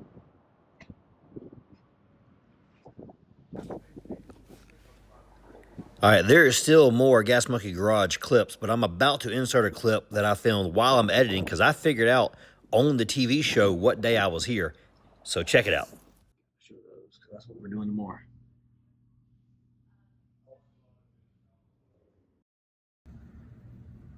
Right now, I am doing the final touches of editing my big Texas road trip video. Dog is knocked out down there on the floor asleep. Here's me talking about him. And I'm watching Gas Monkey Garage of the Chevelle build that just, the full video just premiered, I think like 8 hours ago. This is like the 4-hour long version. Obviously they did the other one a long time ago. It is Saturday, January 3rd, 2026 as I'm finishing the edit. But this right here, this is the live view of, zoom back out here. This is when I'm inside the shop at Gas Monkey Garage. And this is a live view they got set up at the television feed here. This was October 29th, 2025. I'm doing the math in my head. I believe that's correct. Within a day. This is October 29th. They've got the body covered off. Still like doing some final touches of the wheels. So they got the wheels covered up. They're here. I'm looking at the passenger side, whereas the driver's side's on TV right now. So I'm matching this up, trying to figure out on the video what day I was there, because I was there one day, and of course, wasn't nobody there.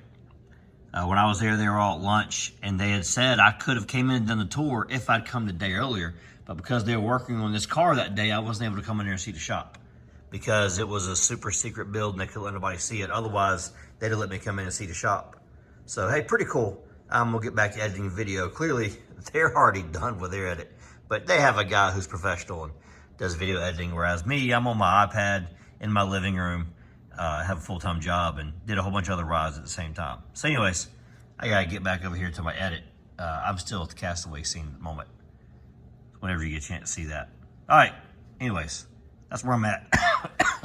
Back to work. So I figured out where it was now. This guy right here is still wiring up the dash. The windshield is in, the hood's on, deck lids are on, the wheels are on, they're still sitting on blocks. I don't know what he's doing over there. But what I have figured out here, look at the wheels. They're still polished, shiny bezels. They're dulling them out here.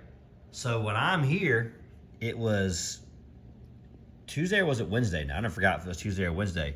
But literally, they were leaving to go to SEMA the next day. And they're not lying. So guys, if you ever want to know if these deadlines are legit, those deadlines are legit. I was there. This is the picture I got while I was there. It's legit, guys. They actually did this in the time frame they said they did. Not fabricated. And in the background at other scenes at this point, you can see the Viper that I was pointing out earlier is actually parked back out in the parking lot again. So yeah, that one right there.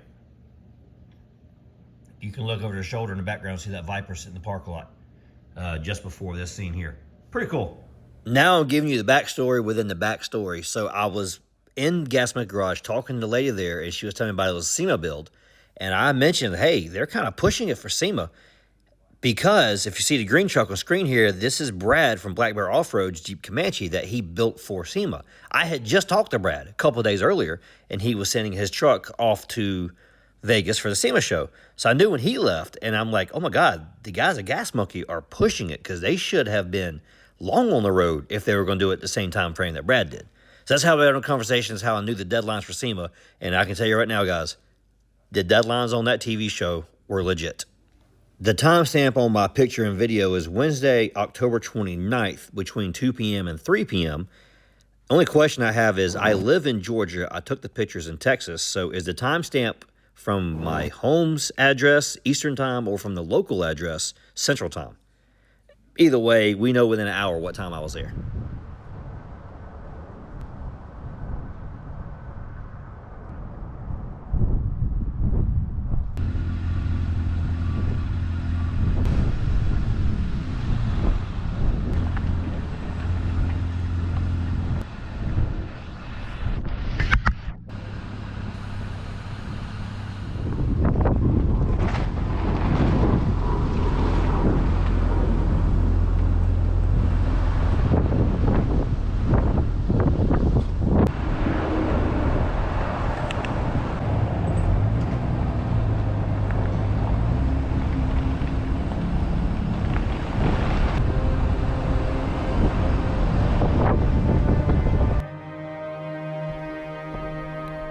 Now, I can tell you that Atlanta, Georgia, where I'm born and raised, not in Atlanta, but near Atlanta, has some of the worst traffic I have ever seen in anywhere I've been in the country. And Dallas-Fort Worth area really competes with Atlanta. It is bad. Although I must say, I think the drivers in this area are better than they are in Atlanta.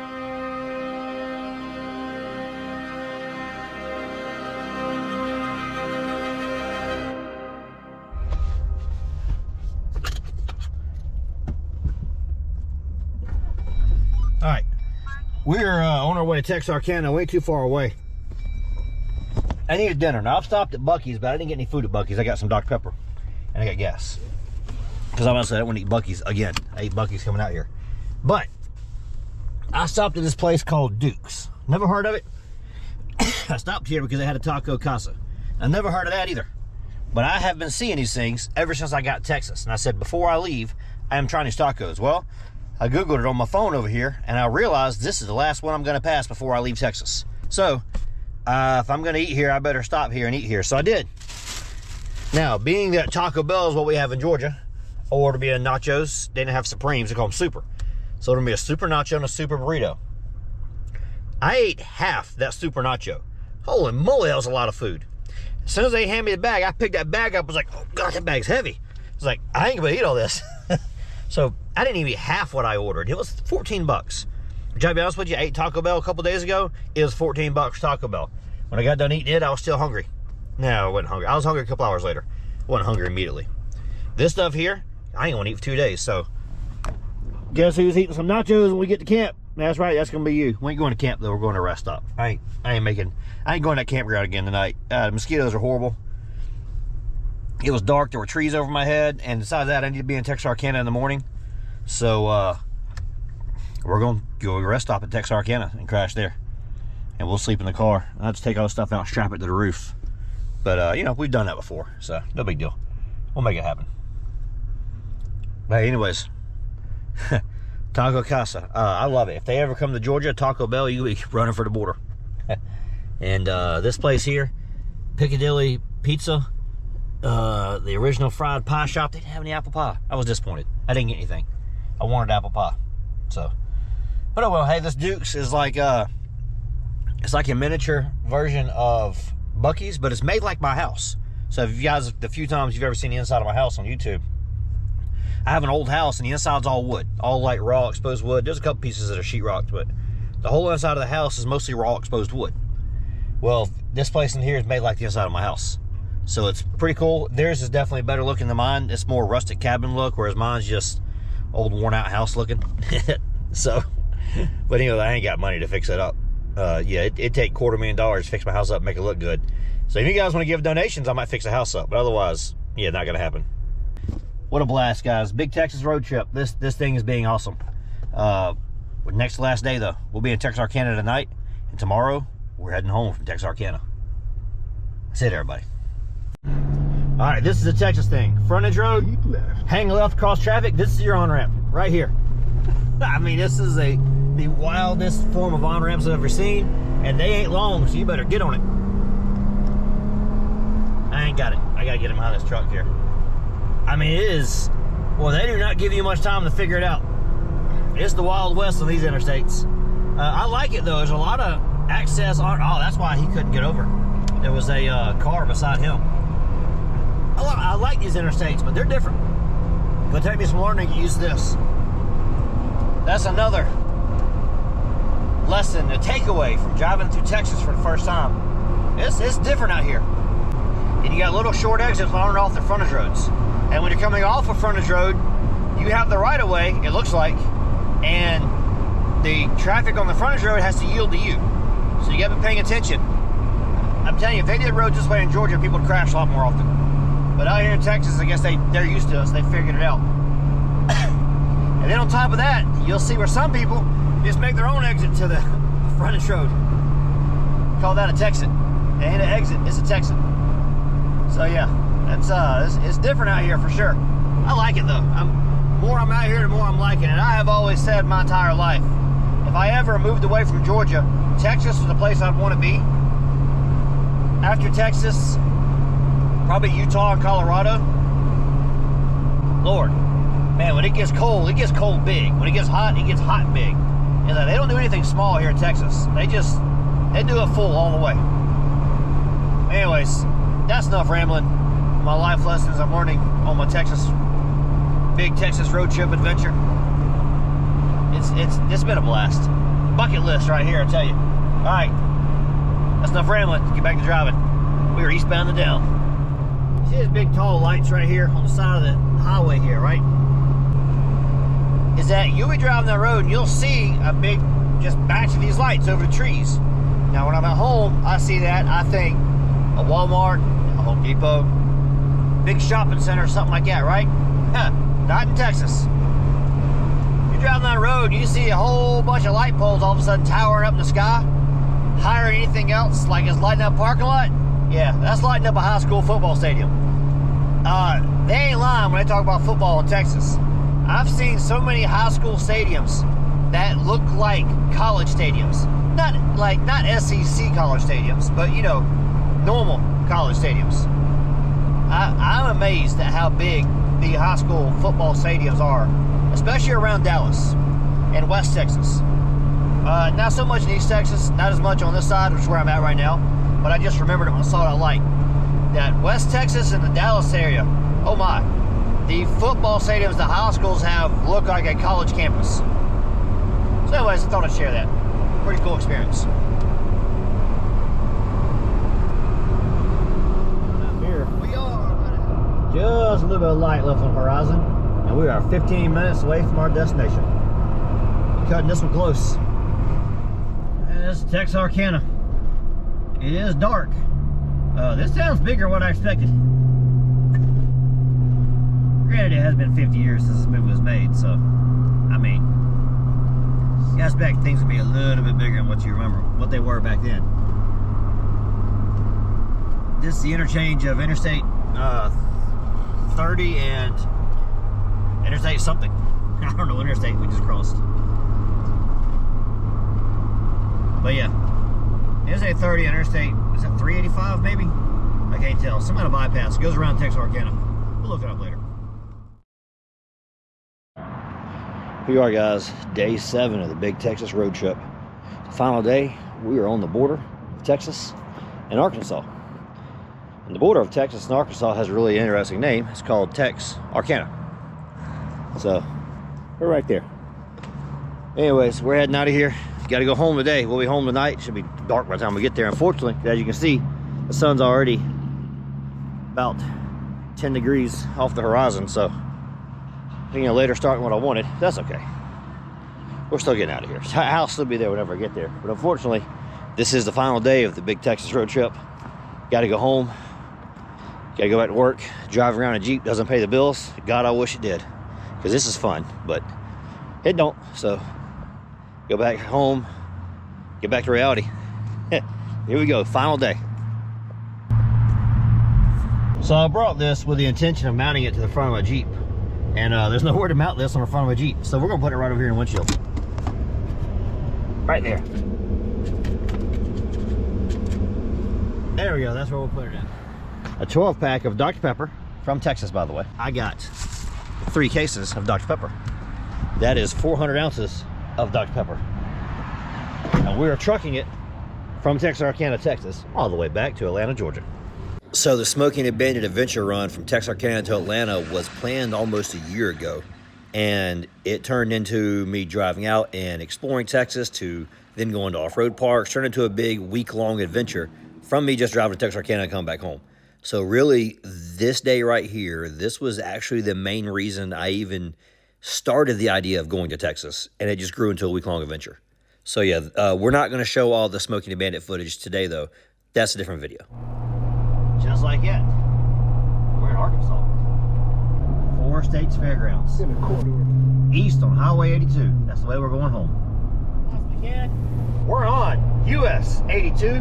We are in Arkansas, and we are eastbound and down. Wearing a red Trans Am shirt because the Bandit wore a red shirt. This is going to be some of the other side footage that did not make the Smoking and Bandit video. In the Arkansas part of this adventure, very early into it, by the way. We're just now approaching Louisville. This is the big old town of Louisville. Word of advice, guys, if you're going to these towns, make sure you slow down for speed limits. There are cops. Oh Lord, hang on, wait, hold on. How'd they say in the movie?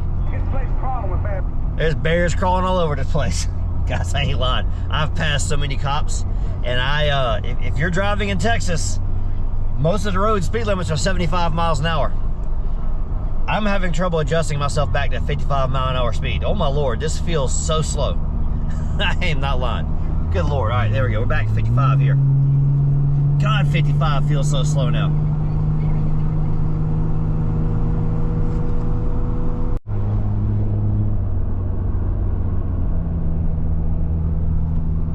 That was Southern Arkansas University. Never even heard of it before. In 1 month. Definitely not a D1 school. Right. Keep right. All right, we got to pay attention to roads. A lot of roads will be turning up here. And that's Farmers Bank and Trust. I mean, because why not? Walmart in Arkansas. If you don't know this, by the way, Walmart is from Arkansas. I know this because my grandmother used to work for Walmart. I knew all about Walmart growing up.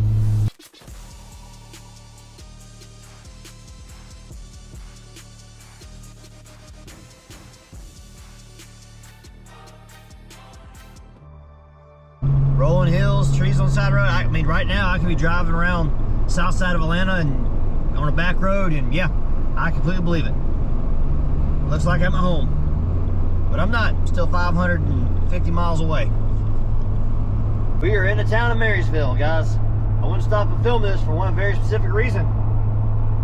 Ain't no mile markers on the road, but Marysville is 71 miles from Texarkana. So if they were to put mile markers on the road, this would be mile marker number 71.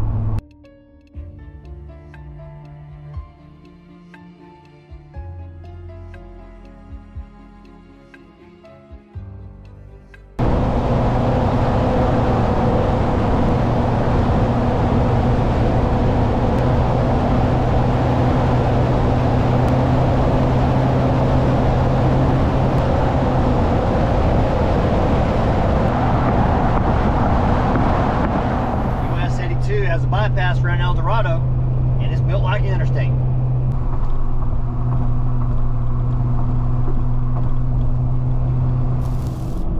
I wonder if the folks in this town work out a lot. Probably got a lot of gyms and stuff here.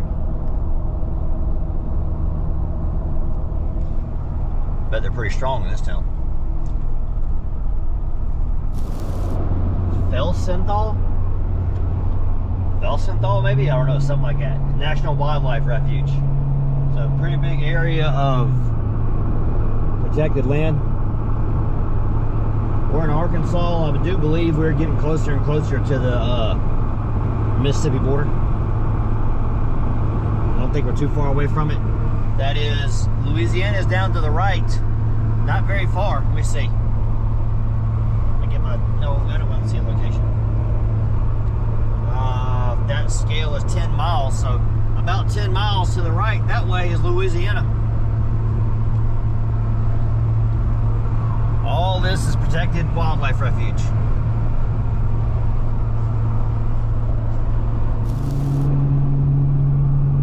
As much as we're climbing, I'm assuming we're crossing the Wichita River. There is no sign up here, but we're in the proper area. There we go. There she is.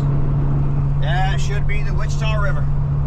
Now, the Wichitas come out of Arkansas, and that is a great place for some off-roading and some jeeping, but it is more famous because when it goes into Louisiana, it goes through Monroe, where the Duck Boys are from, and that town of West Monroe is where me and the dog ate KFC when we started this adventure 7 days ago.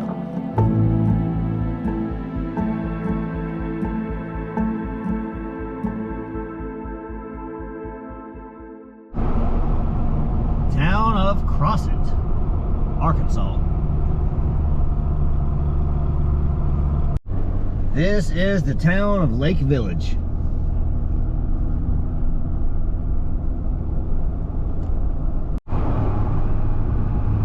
Alright, so that right there is an old piece of the Mississippi River that is now a lake. I'll explain that later on. Alright, you see how rivers snake like that up and down, right?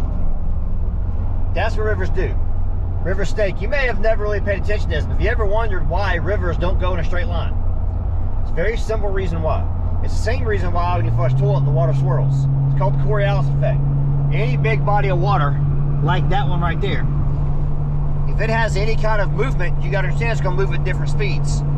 The water on the north side of any big body of water is moving slower than the water on the south side, because the earth is spinning faster on the south side than it is on the north side in the northern hemisphere.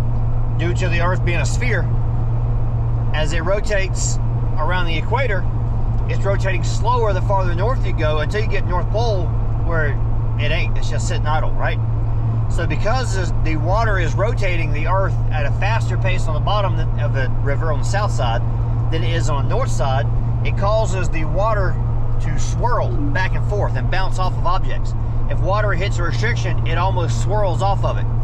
And the Coriolis effect caused by the rotation of the earth is what causes that. Well, as the water swirls around, sometimes it swirls out so far that it makes too big a loop and then it chops itself back off and it makes a cut through.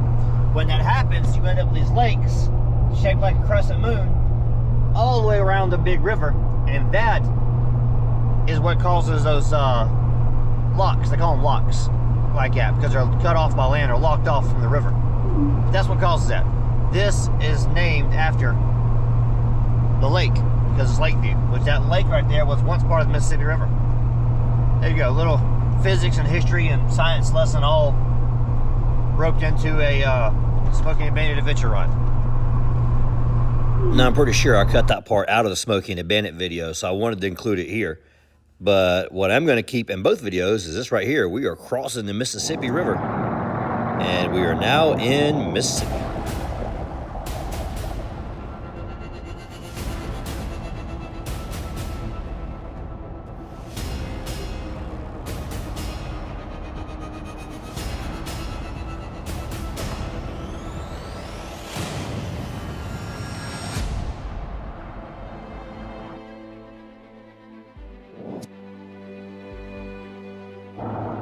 Well, we are now in Mississippi.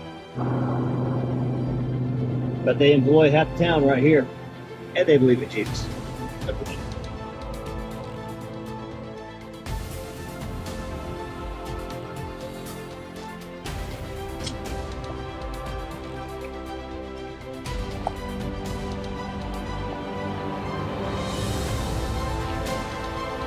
Alright guys, we have made a pit stop at Love Travel Center. And we are headed back on the road again.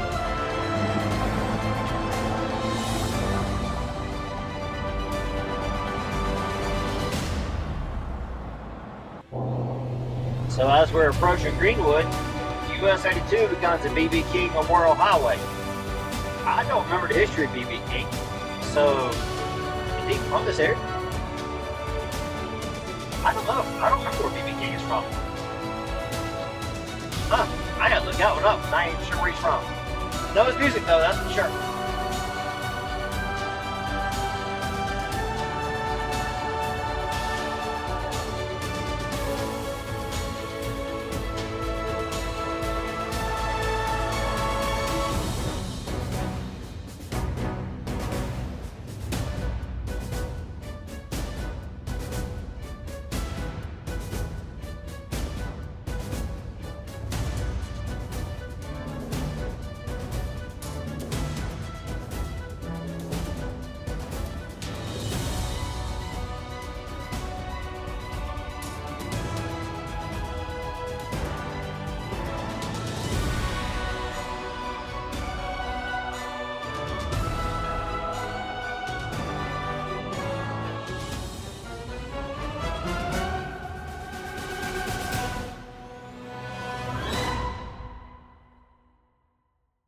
We made it to Mississippi, and we are now in Alabama. We are about 20 miles away from Tuscaloosa, Alabama.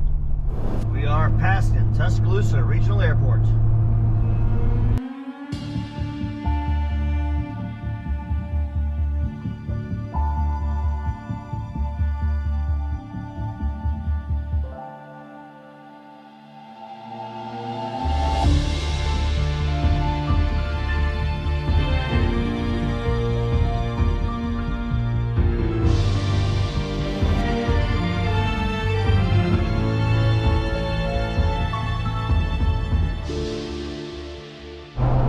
guys, here we go. We have made it to Georgia. Not quite as dark as it looks. It's really cloudy here. However, we're only about 25 minutes from sunset.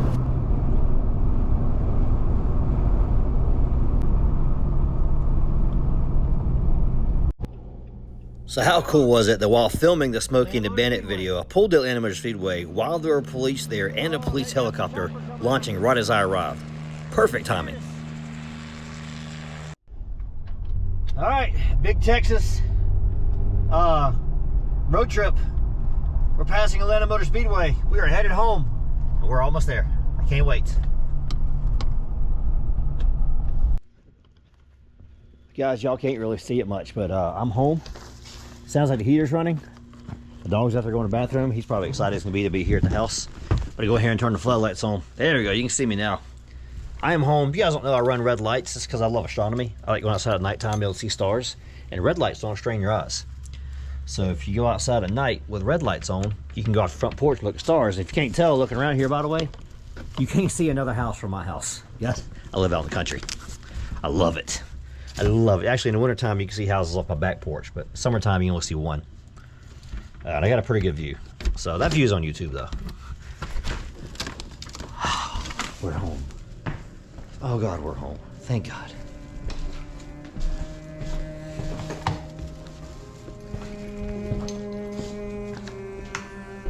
Oh, that ain't good. Them people are not going to be happy. They sent me them lights, and they're not here. Oh, no. So I have some lights coming from my Jeep. I was doing an install video, and they said they were delivered, and they are not delivered. By the way, the lights are fine. My dad lives with me in the basement. He had got the lights, took them down over to him, keeping them safe. For the ending of this video, I'm doing a little different. You're going to have the normal icons pop up, the videos YouTube thinks you should watch and subscribe and all that, but what I'm going to do here for the end, rather than doing clips and highlights, I'm going to take all the discarded thumbnail ideas I had, post all of them here at the end. I'm not even sure which thumbnail I'm using yet. I might still make another one. These are all the different ideas I have for thumbnails at the end. And that's something different to end the video on, rather than being the exact same highlight reel that I began the video with. And we'll see, maybe this one does better than others. Just experimenting, trying something out here. Goodbye, everybody. Hope you enjoyed the Texas adventure.